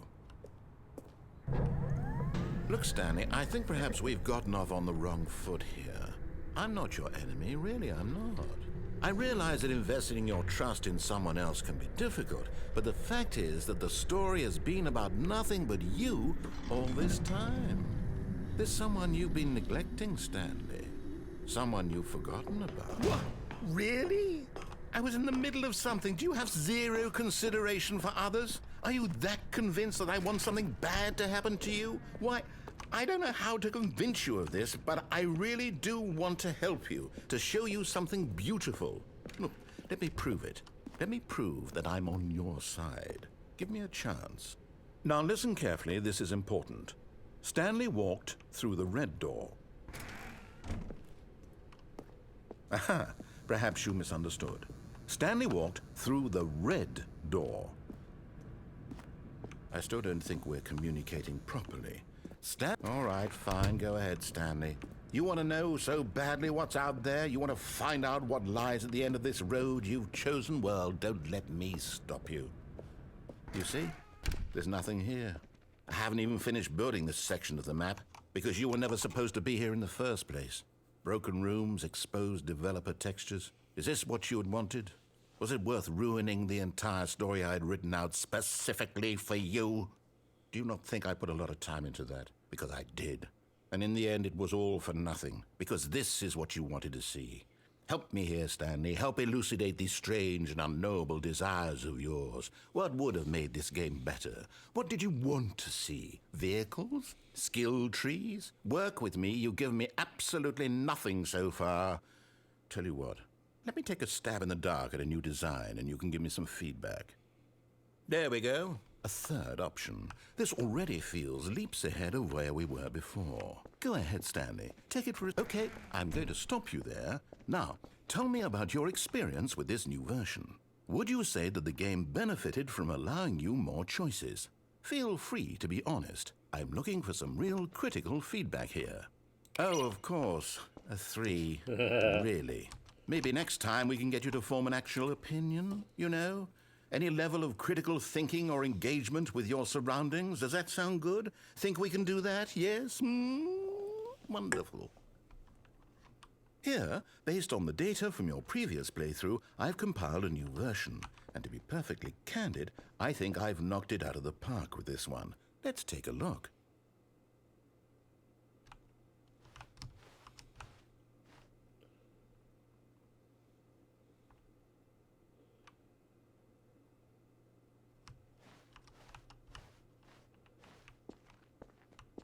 Now, would you say that competitive leaderboard helped you feel motivated to keep walking through doors? Again, honest answers, please. Hey, I nearly forgot. I've got a prototype of a new game I've been working on, and now would be a lovely opportunity to give it some play testing. You wouldn't mind taking a look at it, would you?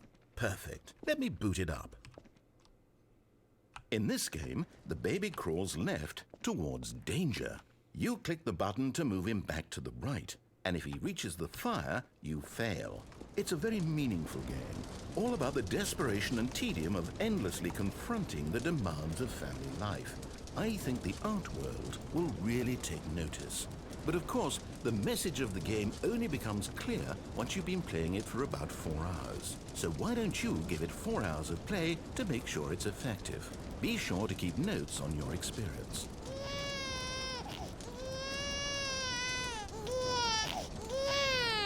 You heartless bastard. Did you do it because you hate babies or purely to spite me? Because if it's the latter, well, I don't know what to do. I'm completely out of ideas. I can't think of a single thing that might improve the experience for me. I'm not even going to try. I'm out, I'm done. It's over. Thank you for playing. Your input was extremely valuable. Oh, hey, since my game was so awful, why don't we play someone else's game? Just to ease the pain. Let's see. What do we have here? Yes, this seems like it'll work. Let's give it a shot.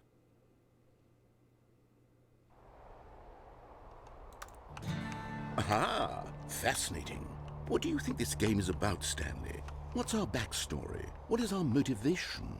Well, it seems obvious to me that you are meant to play as a creepy man spying on innocent civilians below you from up high in your creep tower, perhaps for some sort of twisted erotic purpose. Yes, that must be it. What a fascinating venture into the experience of total mental depravity. So far, I love everything about this game, Stanley. And it seems there's even more. Come, let's venture outward and see what else is out there.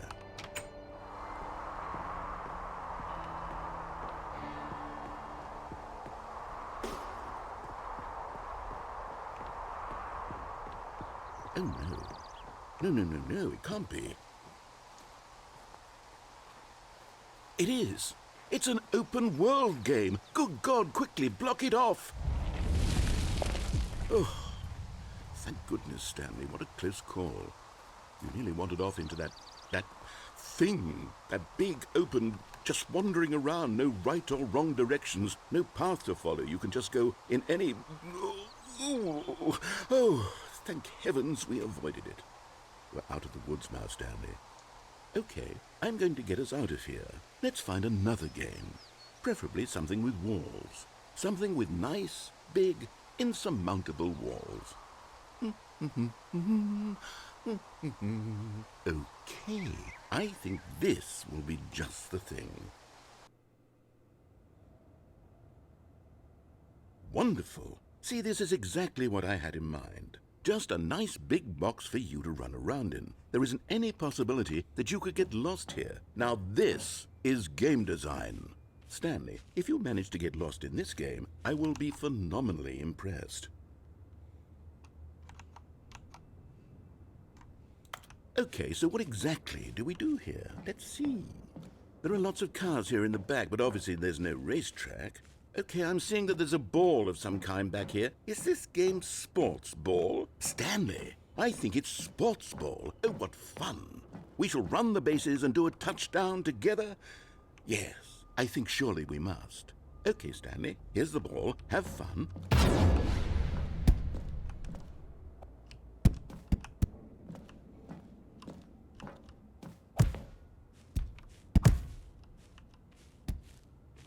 Are you doing it? Are you winning? Is this fun? Is it better than my miserable little story that I worked so hard on? Stanley, I have a thought. And I realize I'm not a sportsologist, but if one ball generates a certain amount of raw adrenal pleasure, then surely multiple balls makes for an even more euphoric sports experience. I'm going to try it out. Here comes another ball. Yes! Oh goodness, that really does feel amazing, doesn't it? Stanley, I'm like a child in a confectionery shop. I simply have to have more. I'm insatiable. More balls!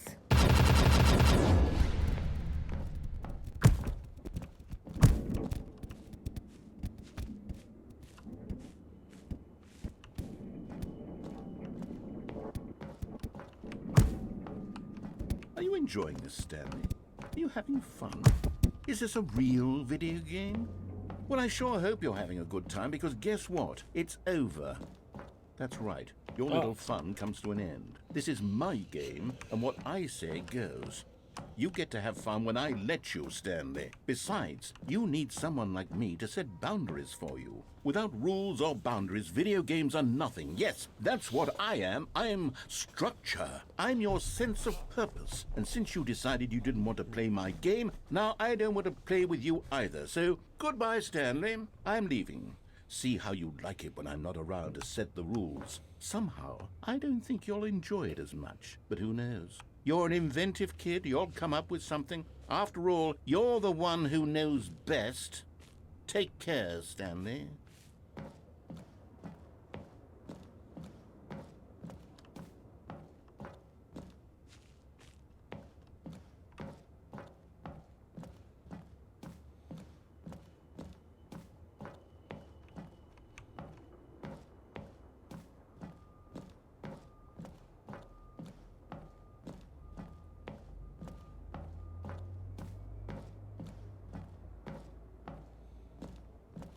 Okay, so I do have to. Well, I just fell a little too soon.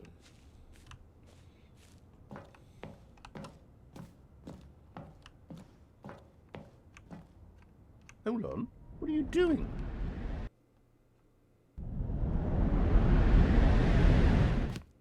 Stanley, don't do that. I can't follow you there. I can't help you. How will you write a story without me? You can't do it. You know that. Stanley.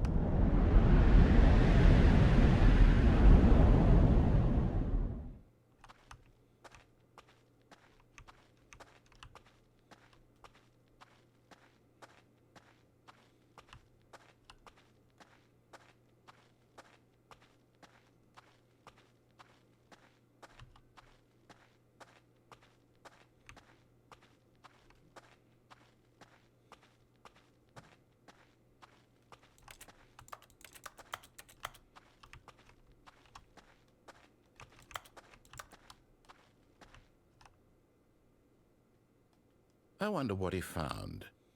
If what he wanted was to be the leading man in his own story, well, perhaps he's gotten it. Down in wherever he is right now. I wonder if he's happy with his choice, and if he's learned the heavy cost that comes with it. He'll understand soon what I was trying to tell him. He needs me. Someone who will wrap everything up at the end, to make sense out of the chaos and the fear and the confusion. That's who I am. That is what I mean to this world. Oh, yes. Yes, I'll be back. There's no other way. Once this ends, after it all comes to a close, then I'll be back. The end will be here soon. Very soon. I can wait.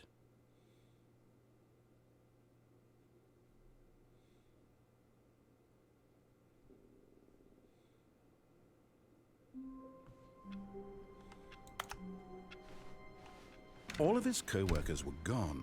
What could it mean? Stanley decided to go to the meeting room. Perhaps he had simply missed a memo. I still haven't found the infinite hole. That should be something. Wait.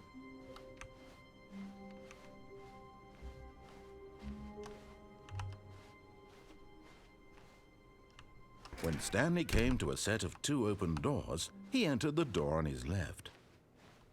This was not the correct way to the meeting room, and Stanley knew it perfectly well. Perhaps he wanted to stop by the employee lounge first, just to admire it.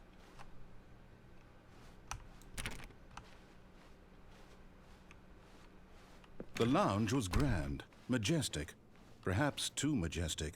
Like a combination of a much smaller version, but eager to get back to business, Stanley took the first open door on his left.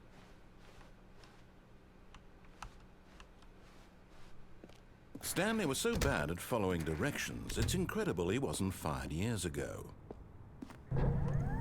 Look, Stanley, I think perhaps we've gotten off on the wrong foot here. I'm not your enemy, really, I'm not.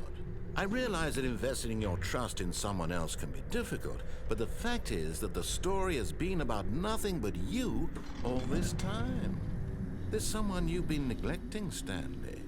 Someone you've forgotten about. Please, stop trying to make every decision by yourself. Now, I'm not asking for me, I'm asking for her. This is it, Stanley. Your chance to redeem yourself. To put your work aside. To let her back into your life. She's been waiting.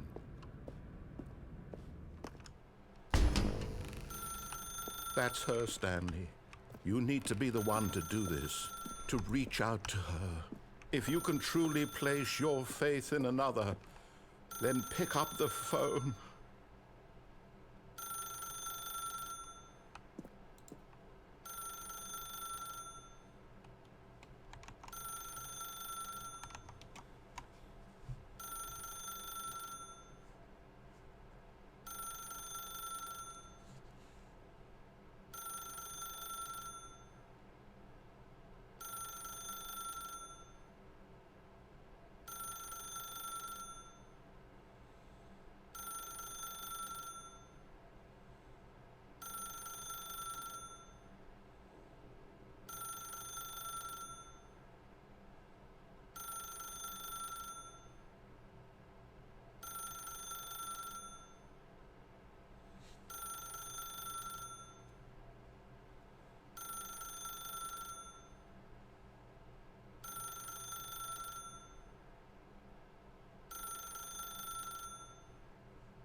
Is that you?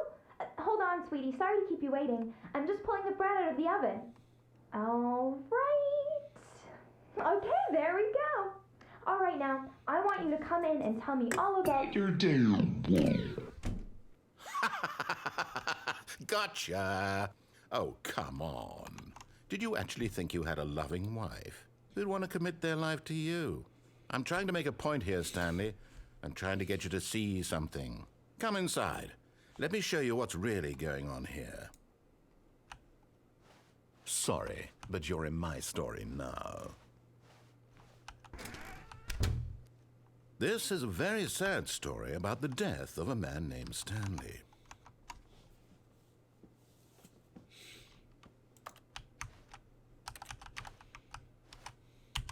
Stanley is quite a boring fellow. He has a job that demands nothing of him, and every button that he pushes is a reminder of the inconsequential nature of his existence. Look at him there, pushing buttons, doing exactly what he's told to do. All turning into the pushing office. a button. Now he's eating lunch. Now he's going home. Now he's coming back to work. One might even feel sorry for him, except that he's chosen this life. But in his mind, he can go on fantastic adventures. From behind his desk, Stanley dreamed of wild expeditions into the unknown, fantastic discoveries of new lands. It was wonderful. And each day that he returned to work was a reminder that none of it would ever happen to him. And so he began to fantasize about his own job. First, he imagined that one day while at work, he stepped up from his desk to realize that all of his co-workers, his boss, everyone in the building had suddenly vanished off the face of the earth. The thought excited him terribly. So he went further. He imagined that he came to 2 open doors and that he could go through either. At last, choice. It barely even mattered what lay behind each door. The mere thought that his decisions would mean something was almost too wonderful to behold. As he wandered through this fantasy world, he began to fill it with many possible paths and destinations. Down one path lay an enormous round room with monitors and mind controls. And down another was a yellow line that weaved in many directions. And down another was a game with a baby. And he called it the Stanley Parable. It was such a wonderful fantasy, and so in his head he relived it again, and then again, and again, over and over, wishing beyond hope that it would never end, that he might always feel this free. Surely there's an answer down some new path, mustn't there be? Perhaps if he played just one more time. But there is no answer. How could there possibly be? In reality, all he's doing is pushing the same buttons he always has. Nothing has changed. The longer he spends here, the more invested he gets, the more he forgets which life is the real one. And I'm trying to tell him this, that in this world he can never be anything but an observer, that as long as he remains here, he's slowly killing himself. But he won't listen to me. He won't stop. Here, watch this. Stanley, the next time the screen asks you to push a button, do not do it. You see? Can he just not hear me? How can I tell him in a way that he'll understand that every second he remains here, he's electing to kill himself? How can I get him to see what I see? How can I make him look at himself?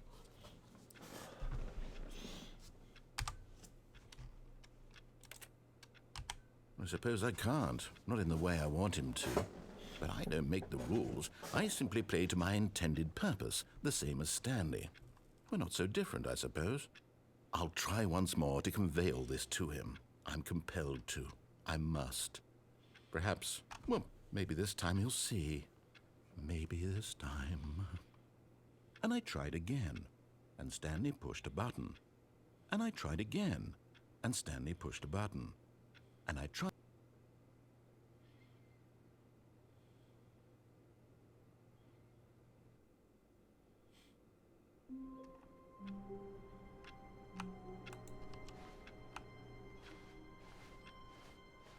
All of his co-workers were gone. What could it mean? Stanley decided to go to the meeting room. Perhaps he had simply missed a memo. Stanley lifted the bucket into his arms, and a wave of comfort rushed over him.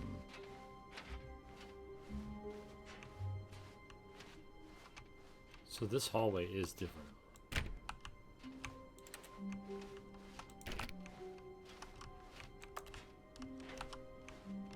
Stanley clutched the bucket tightly to his chest and entered the door. This was not the correct way to the meeting room, but Stanley had felt the bucket calling to him, telling him that the employee lounge was simply the place to be.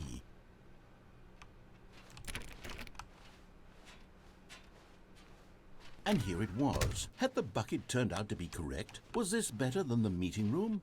Yes, Stanley thought to himself. Yes, perhaps it truly was. No, never mind. The bucket was wrong. Stanley took the door on his left to go back to the meeting room. And so the two of them detoured through the maintenance section and walked straight ahead to the opposite door.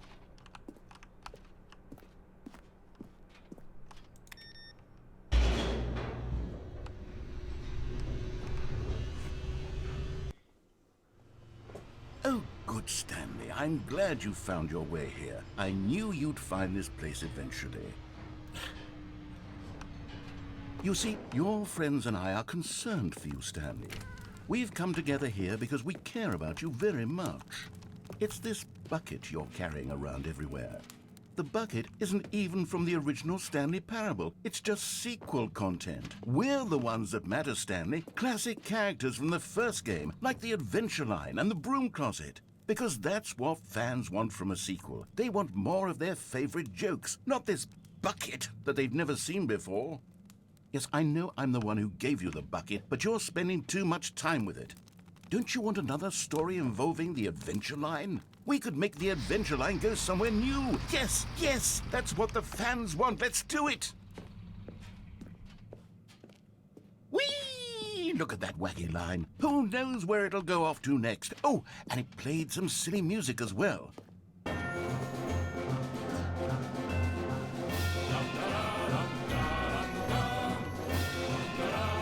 Now this is what the Stanley Parable is all about. Don't you remember all those great jokes from the original dialogue? Also, Stanley is addicted to drugs and hookers.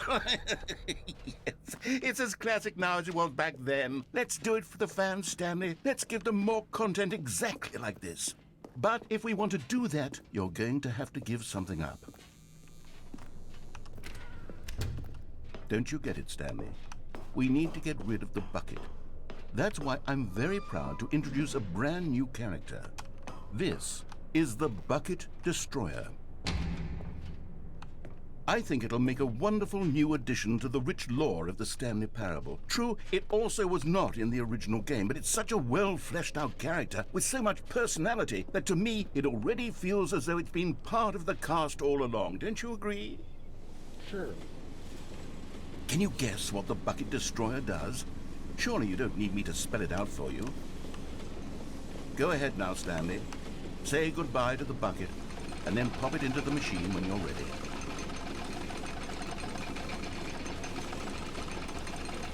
Now listen to me. It's crucial that you give it the bucket. I don't know what the Bucket Destroyer will do if it can't destroy your bucket. Destroying buckets is all it knows. That is its singular personality trait. Sure, I can hear you saying, how does a character with only one personality trait deserve to join the pantheon of beloved Stanley Parable characters? Well, you see, if you were to really explore the Bucket Destroyer, you would see that its desire to crush buckets is so densely loaded with complexity and nuance that it's really like 10 personality traits. What other object in this game can you even say that about? The broom closet? Certainly not. I wonder what sort of Bucket Destroyer merchandise the fans will be clamoring for after this. Okay, the Bucket Destroyer is getting very upset now. You'll have to hurry and feed it. We can't get back to the classic Stanley Parable characters like the Adventure Line or the Bucket Destroyer until you crush that damn bucket. Quickly now, the fans are waiting. Do it, the fans, Stanley. Give the fans what they want. Hurry and...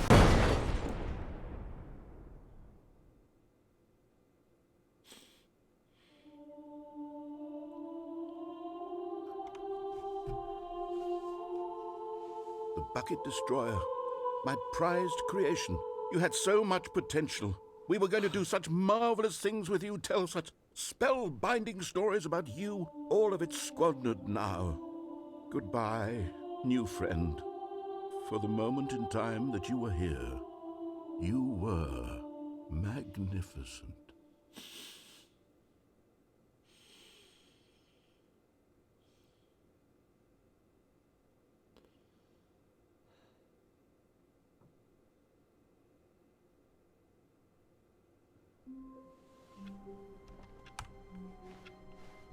Just a step through this door, Stanley thought to himself. That's all I need.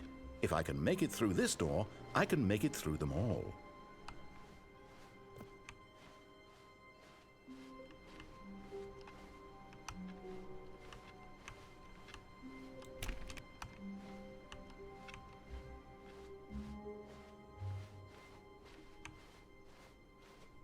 When Stanley came to a set of 2 open doors, this was not the correct way to the meeting room, and Stanley knew it perfectly well.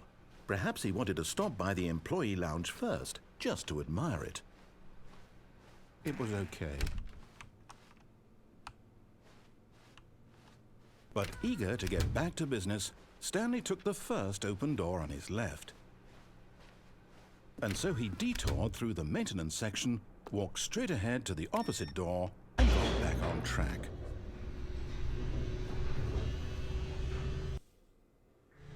But Stanley didn't want to go back to the office. He wanted to wander about and get even further off track. So now in order to get back, he needed to go, from here it's, left. Oh, no, it's to the right, my mistake. No, not the right. Why would I have ever said it was to the right? What was I thinking? It's clearly... Oh dear, would you hold on for a minute, please? Now, let's see. We went down right, left, down, left, right. Yep, okay, yes. I've got it now. This story is absolutely, definitely this way.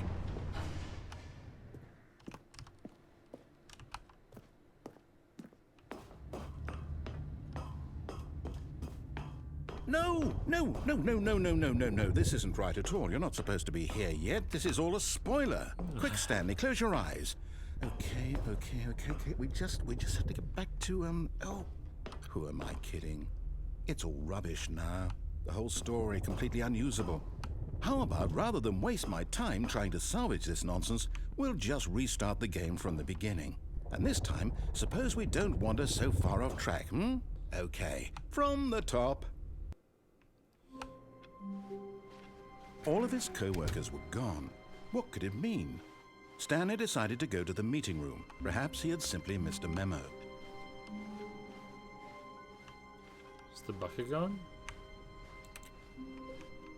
When Stanley... Wait, what?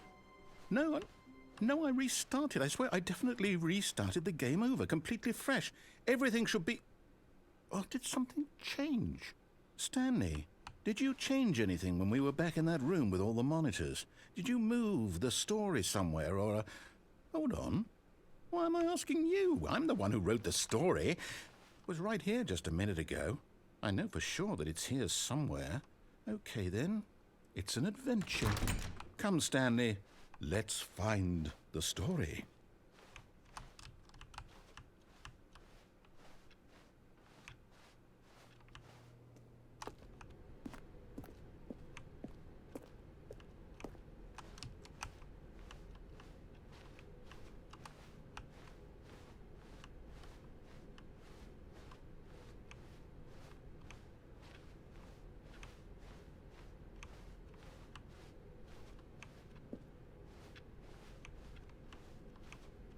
I'll say it.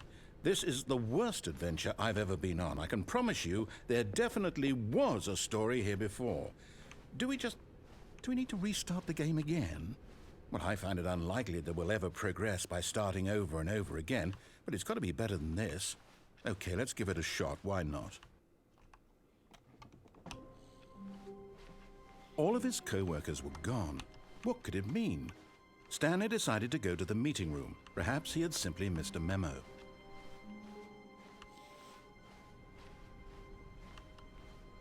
Okay, yep, it's worse. I might be remembering this wrong. It's possible the story is back where we just came from. Why don't we go back the other direction and see if we missed anything?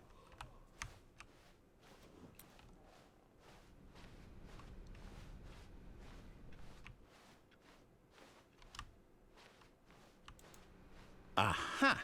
I knew we'd miss something. The story. Here it comes. No, wait, never mind. Not the story. Okay, let's head back the other way and retrace our steps.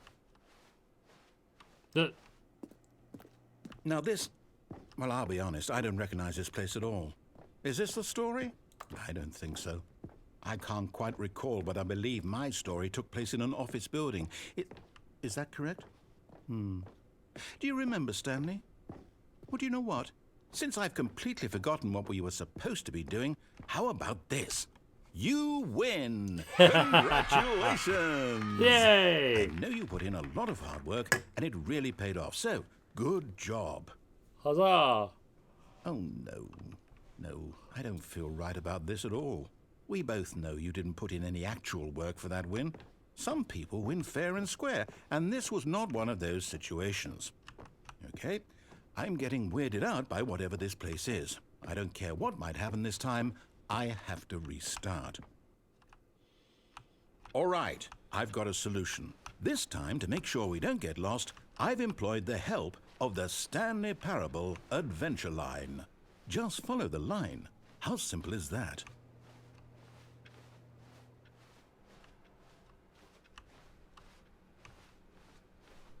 No, I'm down. We're leaving it up to the line from now on.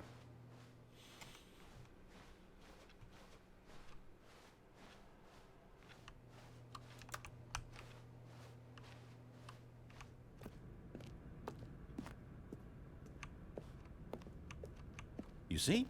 The line knows where the story is. It's over in this direction. Onward, Stanley, to destiny. Though, here's a thought. Wouldn't wherever we end up be our destination, even if there's no story there? Or to put it another way, is the story of no destination still a story? Simply by the act of moving forward, are we implying a journey such that a destination is inevitably conjured into being via the very manifestation of the nature of life itself? Okay, Stanley, I need to follow this train of thought for a minute. Just stick with me. Now, we can both agree that the nature of existence is in fact a byproduct of one's subjective experience of that existence, right? Okay. Now, if my experience of your existence rests inside of your subjective experience of this office, is this office, in fact, the skeleton of my own relative experiential mental subjective construct? Whoa. Hang on. That got a bit weird back there. Well, I'd like to apologize. Not sure where I was going with all that. You know what? I think what we need right now is a bit of music to lighten the mood.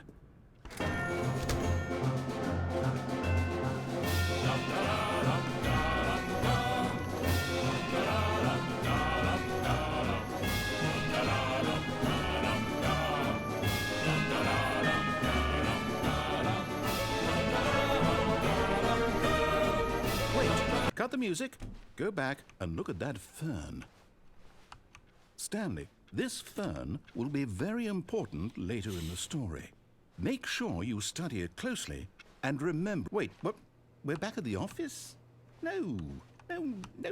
Line, you do know we're looking for the Stanley Parable, right? The story? Is any of this ringing a bell? Oh, no, not again. Line, how could you have done this to us? And after we trusted you, after everything we've been through, you... Oh, I can't take this anymore. To hell with it. Restart.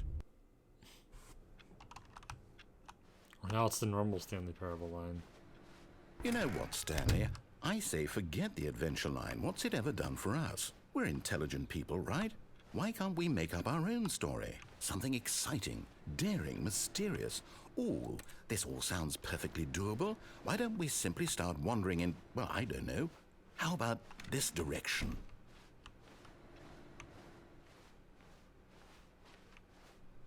Now, yes, this is exciting. Just me and Stanley forging a new path, a new story. Well, it could be anything. What do you want our story to be? Go wild. Use your imagination. Whatever it might be, Stanley, I'm ready for it. Oh, no, not you again. Stanley, I'd also like to veto the line from having any role in our awesome new story. No lines or monitor rooms. Just don't acknowledge it, and we should be fine.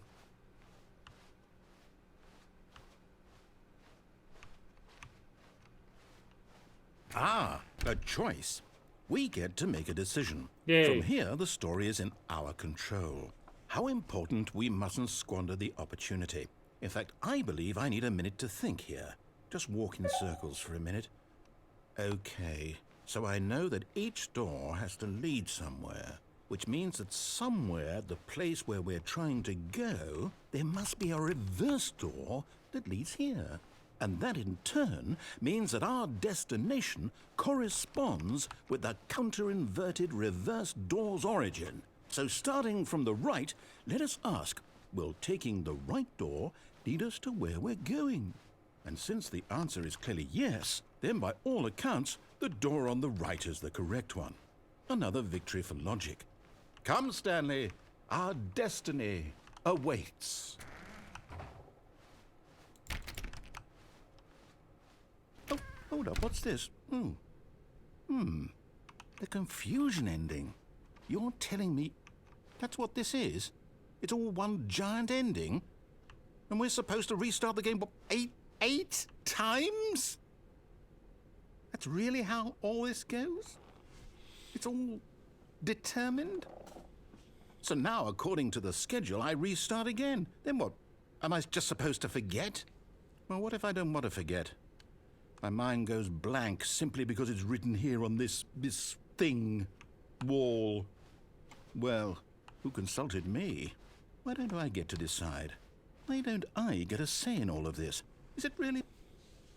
No, it can't be. I don't want it to be. I don't want the game to keep restarting. I don't want to forget what's going on. I don't want to be trapped like this. I won't restart the game. I won't do it. I won't do it. I won't do it. And the timer stopped? Does that mean Did we do it? Did we break the cycle? The, whatever it is that made this schedule? How would we even know? Will someone come for us? Will something happen? So, okay. I guess now we just wait. You know, I suppose in some way that this is a kind of story, wouldn't you agree? I'm not quite sure if we're in the destination or the journey, though they're always saying that life is about the journey and not the destination, so I hope that's where we are right now. We'll find out, won't we? Eventually. Well, in the meantime, if you...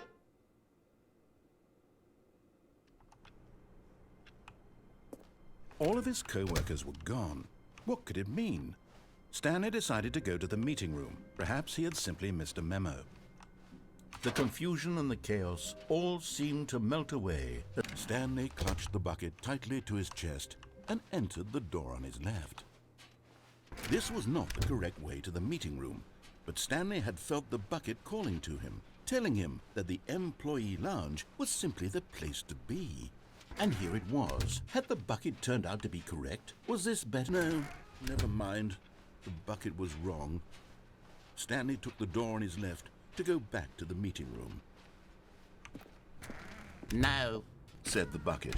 don't go to the meeting room. Go somewhere else. A cargo lift, yes. Good. Said the bucket. Now ride the lift all the way to the top. There's something up there I need you to do. Stanley did not question why or how this bucket was speaking to him. It should have alarmed him, of course, because buckets can't talk. But Stanley chose not to think about this obvious fact. He was firmly convinced that the bucket had spoken to him, and he unthinkingly did whatever the bucket asked.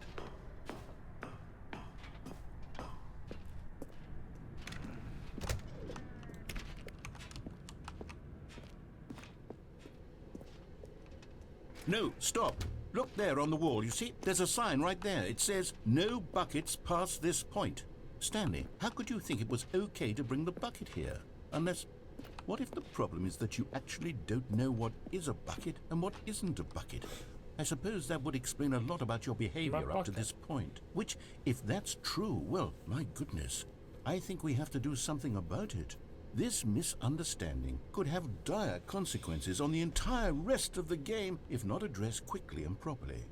So much of the impact of the story is dependent on your understanding of what is and isn't a bucket. Please, step in here for a moment.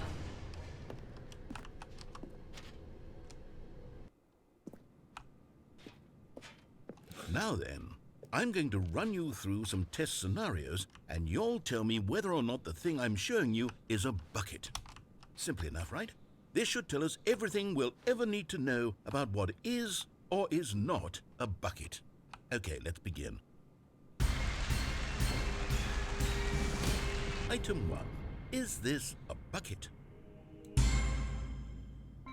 Correct. It is a hologram of a bucket, not an actual bucket.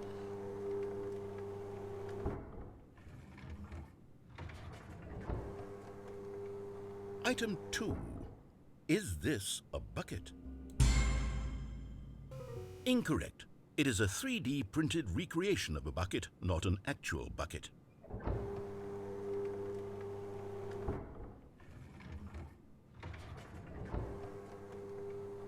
Item 3. Is this a bucket? Incorrect. This is a bucket.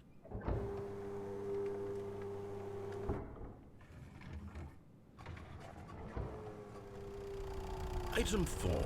Is this a bucket? What? Are you hallucinating? This is a tractor. It's an enormous machine that tills the earth. I thought this was a gimmick. How on earth did you manage to screw it up? Absolutely incredible. Let's just move on to the next one.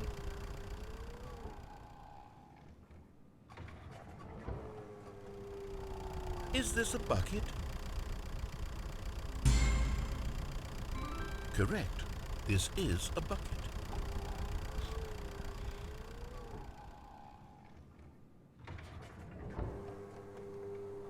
Item 6. Is this a bucket? Trick question. Both. Gotcha.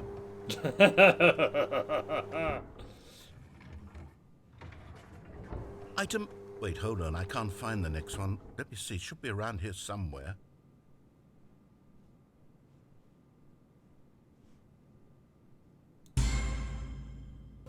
Okay, you and I both know there isn't anything here. And I don't appreciate the implication that nothing is a bucket when we both clearly know that a bucket is something, and therefore nothing could possibly be something.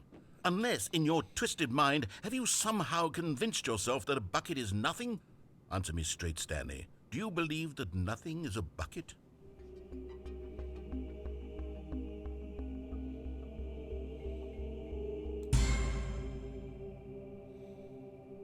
You know what?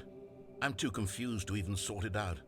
I've lost all sense of perspective. What is a bucket? What isn't a bucket? Mere moments ago I could answer these questions with confidence.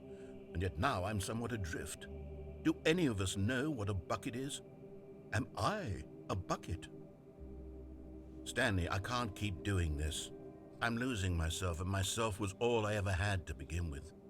I'm afraid the bucket is threatening to tear our relationship apart. I can't have that. I'm sorry. But I'm going to erase all buckets from the game entirely. Okay, here we go.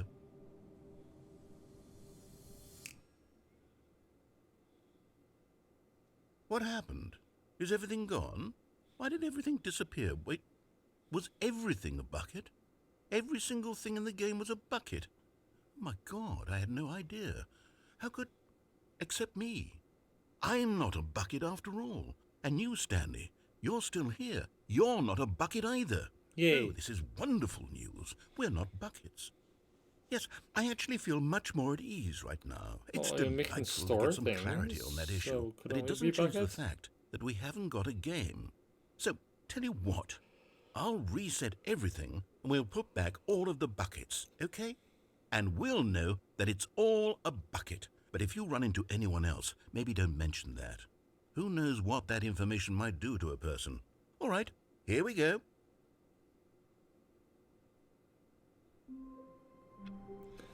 Oh, it's different. Warmth spread through Stanley's arms.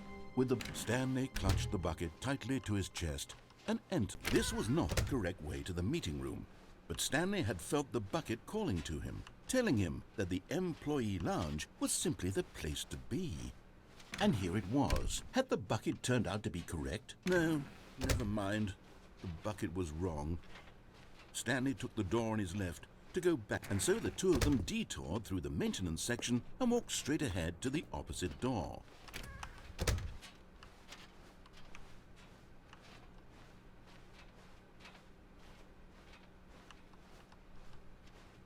Still no one was here. Stanley needed the bucket's warmth and comfort now more than ever. Perhaps his boss's office was where he'd find answers. Oh, Stanley, can you feel it? The broom closet. It wants the bucket. You can feel that, can't you? The aura of jealousy? It's as clear as day. This broom closet believes it deserves the bucket. I can really feel it now. It's a bucket. It belongs in a broom closet. That's what the broom closet is trying to say here. It's supposed to go with the other cleaning supplies. Good for you, Stanley. Don't give in. Don't hand over the bucket. I know how hard it must be, given the pressure that the broom closet is putting on your shoulders right now, but you have to be strong. This is your bucket. This is your companion and lifelong friend. You can't hand it over. Oh, no. We're getting into name-calling now, it seems. Is this how low the broom closet has sunk, that it has to resort to this stream of petty insults simply in order to get you to hand over the bucket?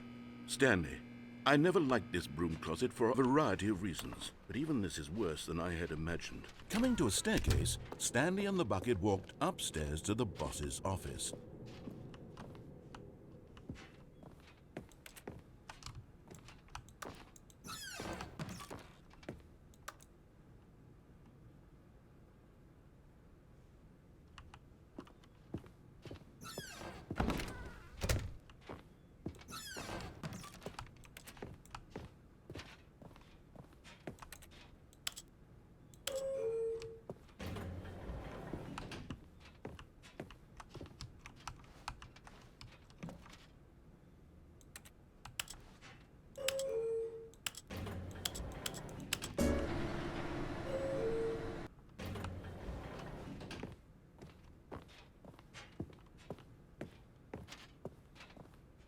Stepping into his manager's office, Stanley was once again stunned to discover not an indication of any human life. But Stanley guessed the correct code by sheer luck. Was it that the bucket knew all along? Was the bucket guiding him? Yes, this is certainly the most logical explanation.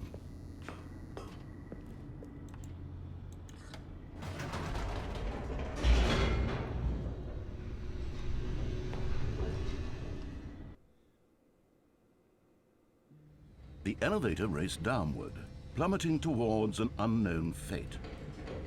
It would be all Stanley could do to keep himself together, if not for the bucket. Soothing him, comforting him, reassuring that in this darkest moment of uncertainty, he would be all right. The bucket is here for you, Stanley. Everything will be fine. Stanley and the bucket walked straight ahead through the large door that read, Mind Control Facility.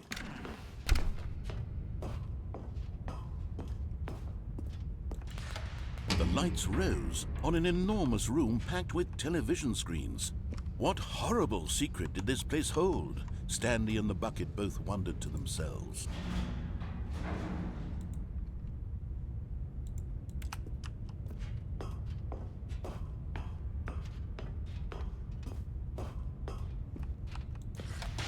The monitors jumped to life, and Stanley nearly dropped the bucket in shock. Everyone in the office was being videotaped, monitored like guinea pigs. The bucket had never seen anything like this, and it very nearly burst into tears as Stanley cradled it gently, reassuring it that everything would be fine.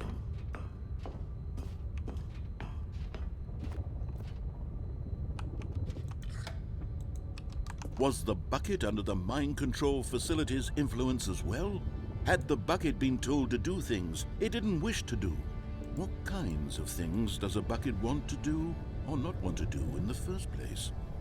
These questions raced furiously in Stanley's feeble mind.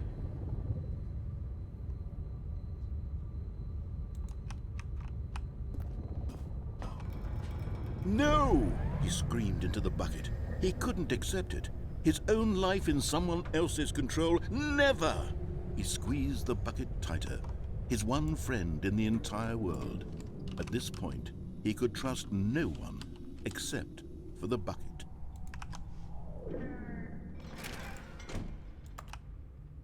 But here was the proof. The heart of the operation. Controls labeled with emotions, happy or sad or content. Walking, eating, working, all of it monitored and commanded from this very place. And as the cold reality of his past began to sink in, Stanley decided that this machinery would never again exert its terrible power over another human life. For he and the bucket would dismantle the controls for good. Two best friends, Stanley and the bucket, up against the world.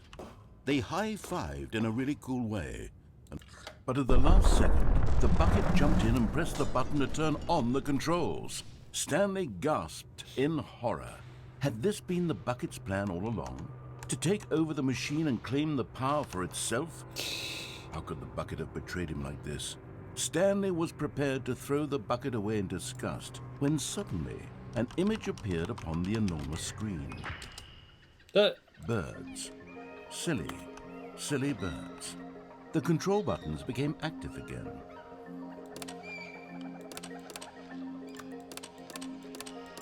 Stanley flipped through one video of silly birds after another, and then it dawned on him. This wasn't a mind control facility at all. It was a facility for monitoring and surveilling silly birds all over the world. The mind controls were only a facade to disguise its true intentions. Had the bucket known this all along? Stanley marveled at the metal genius in his hands, the one who had pointed him towards this incredible discovery.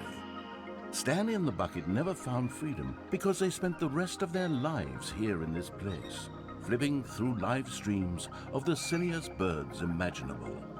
Of all the possible paths his life could have taken, this one was surely the best. And Stanley was happy.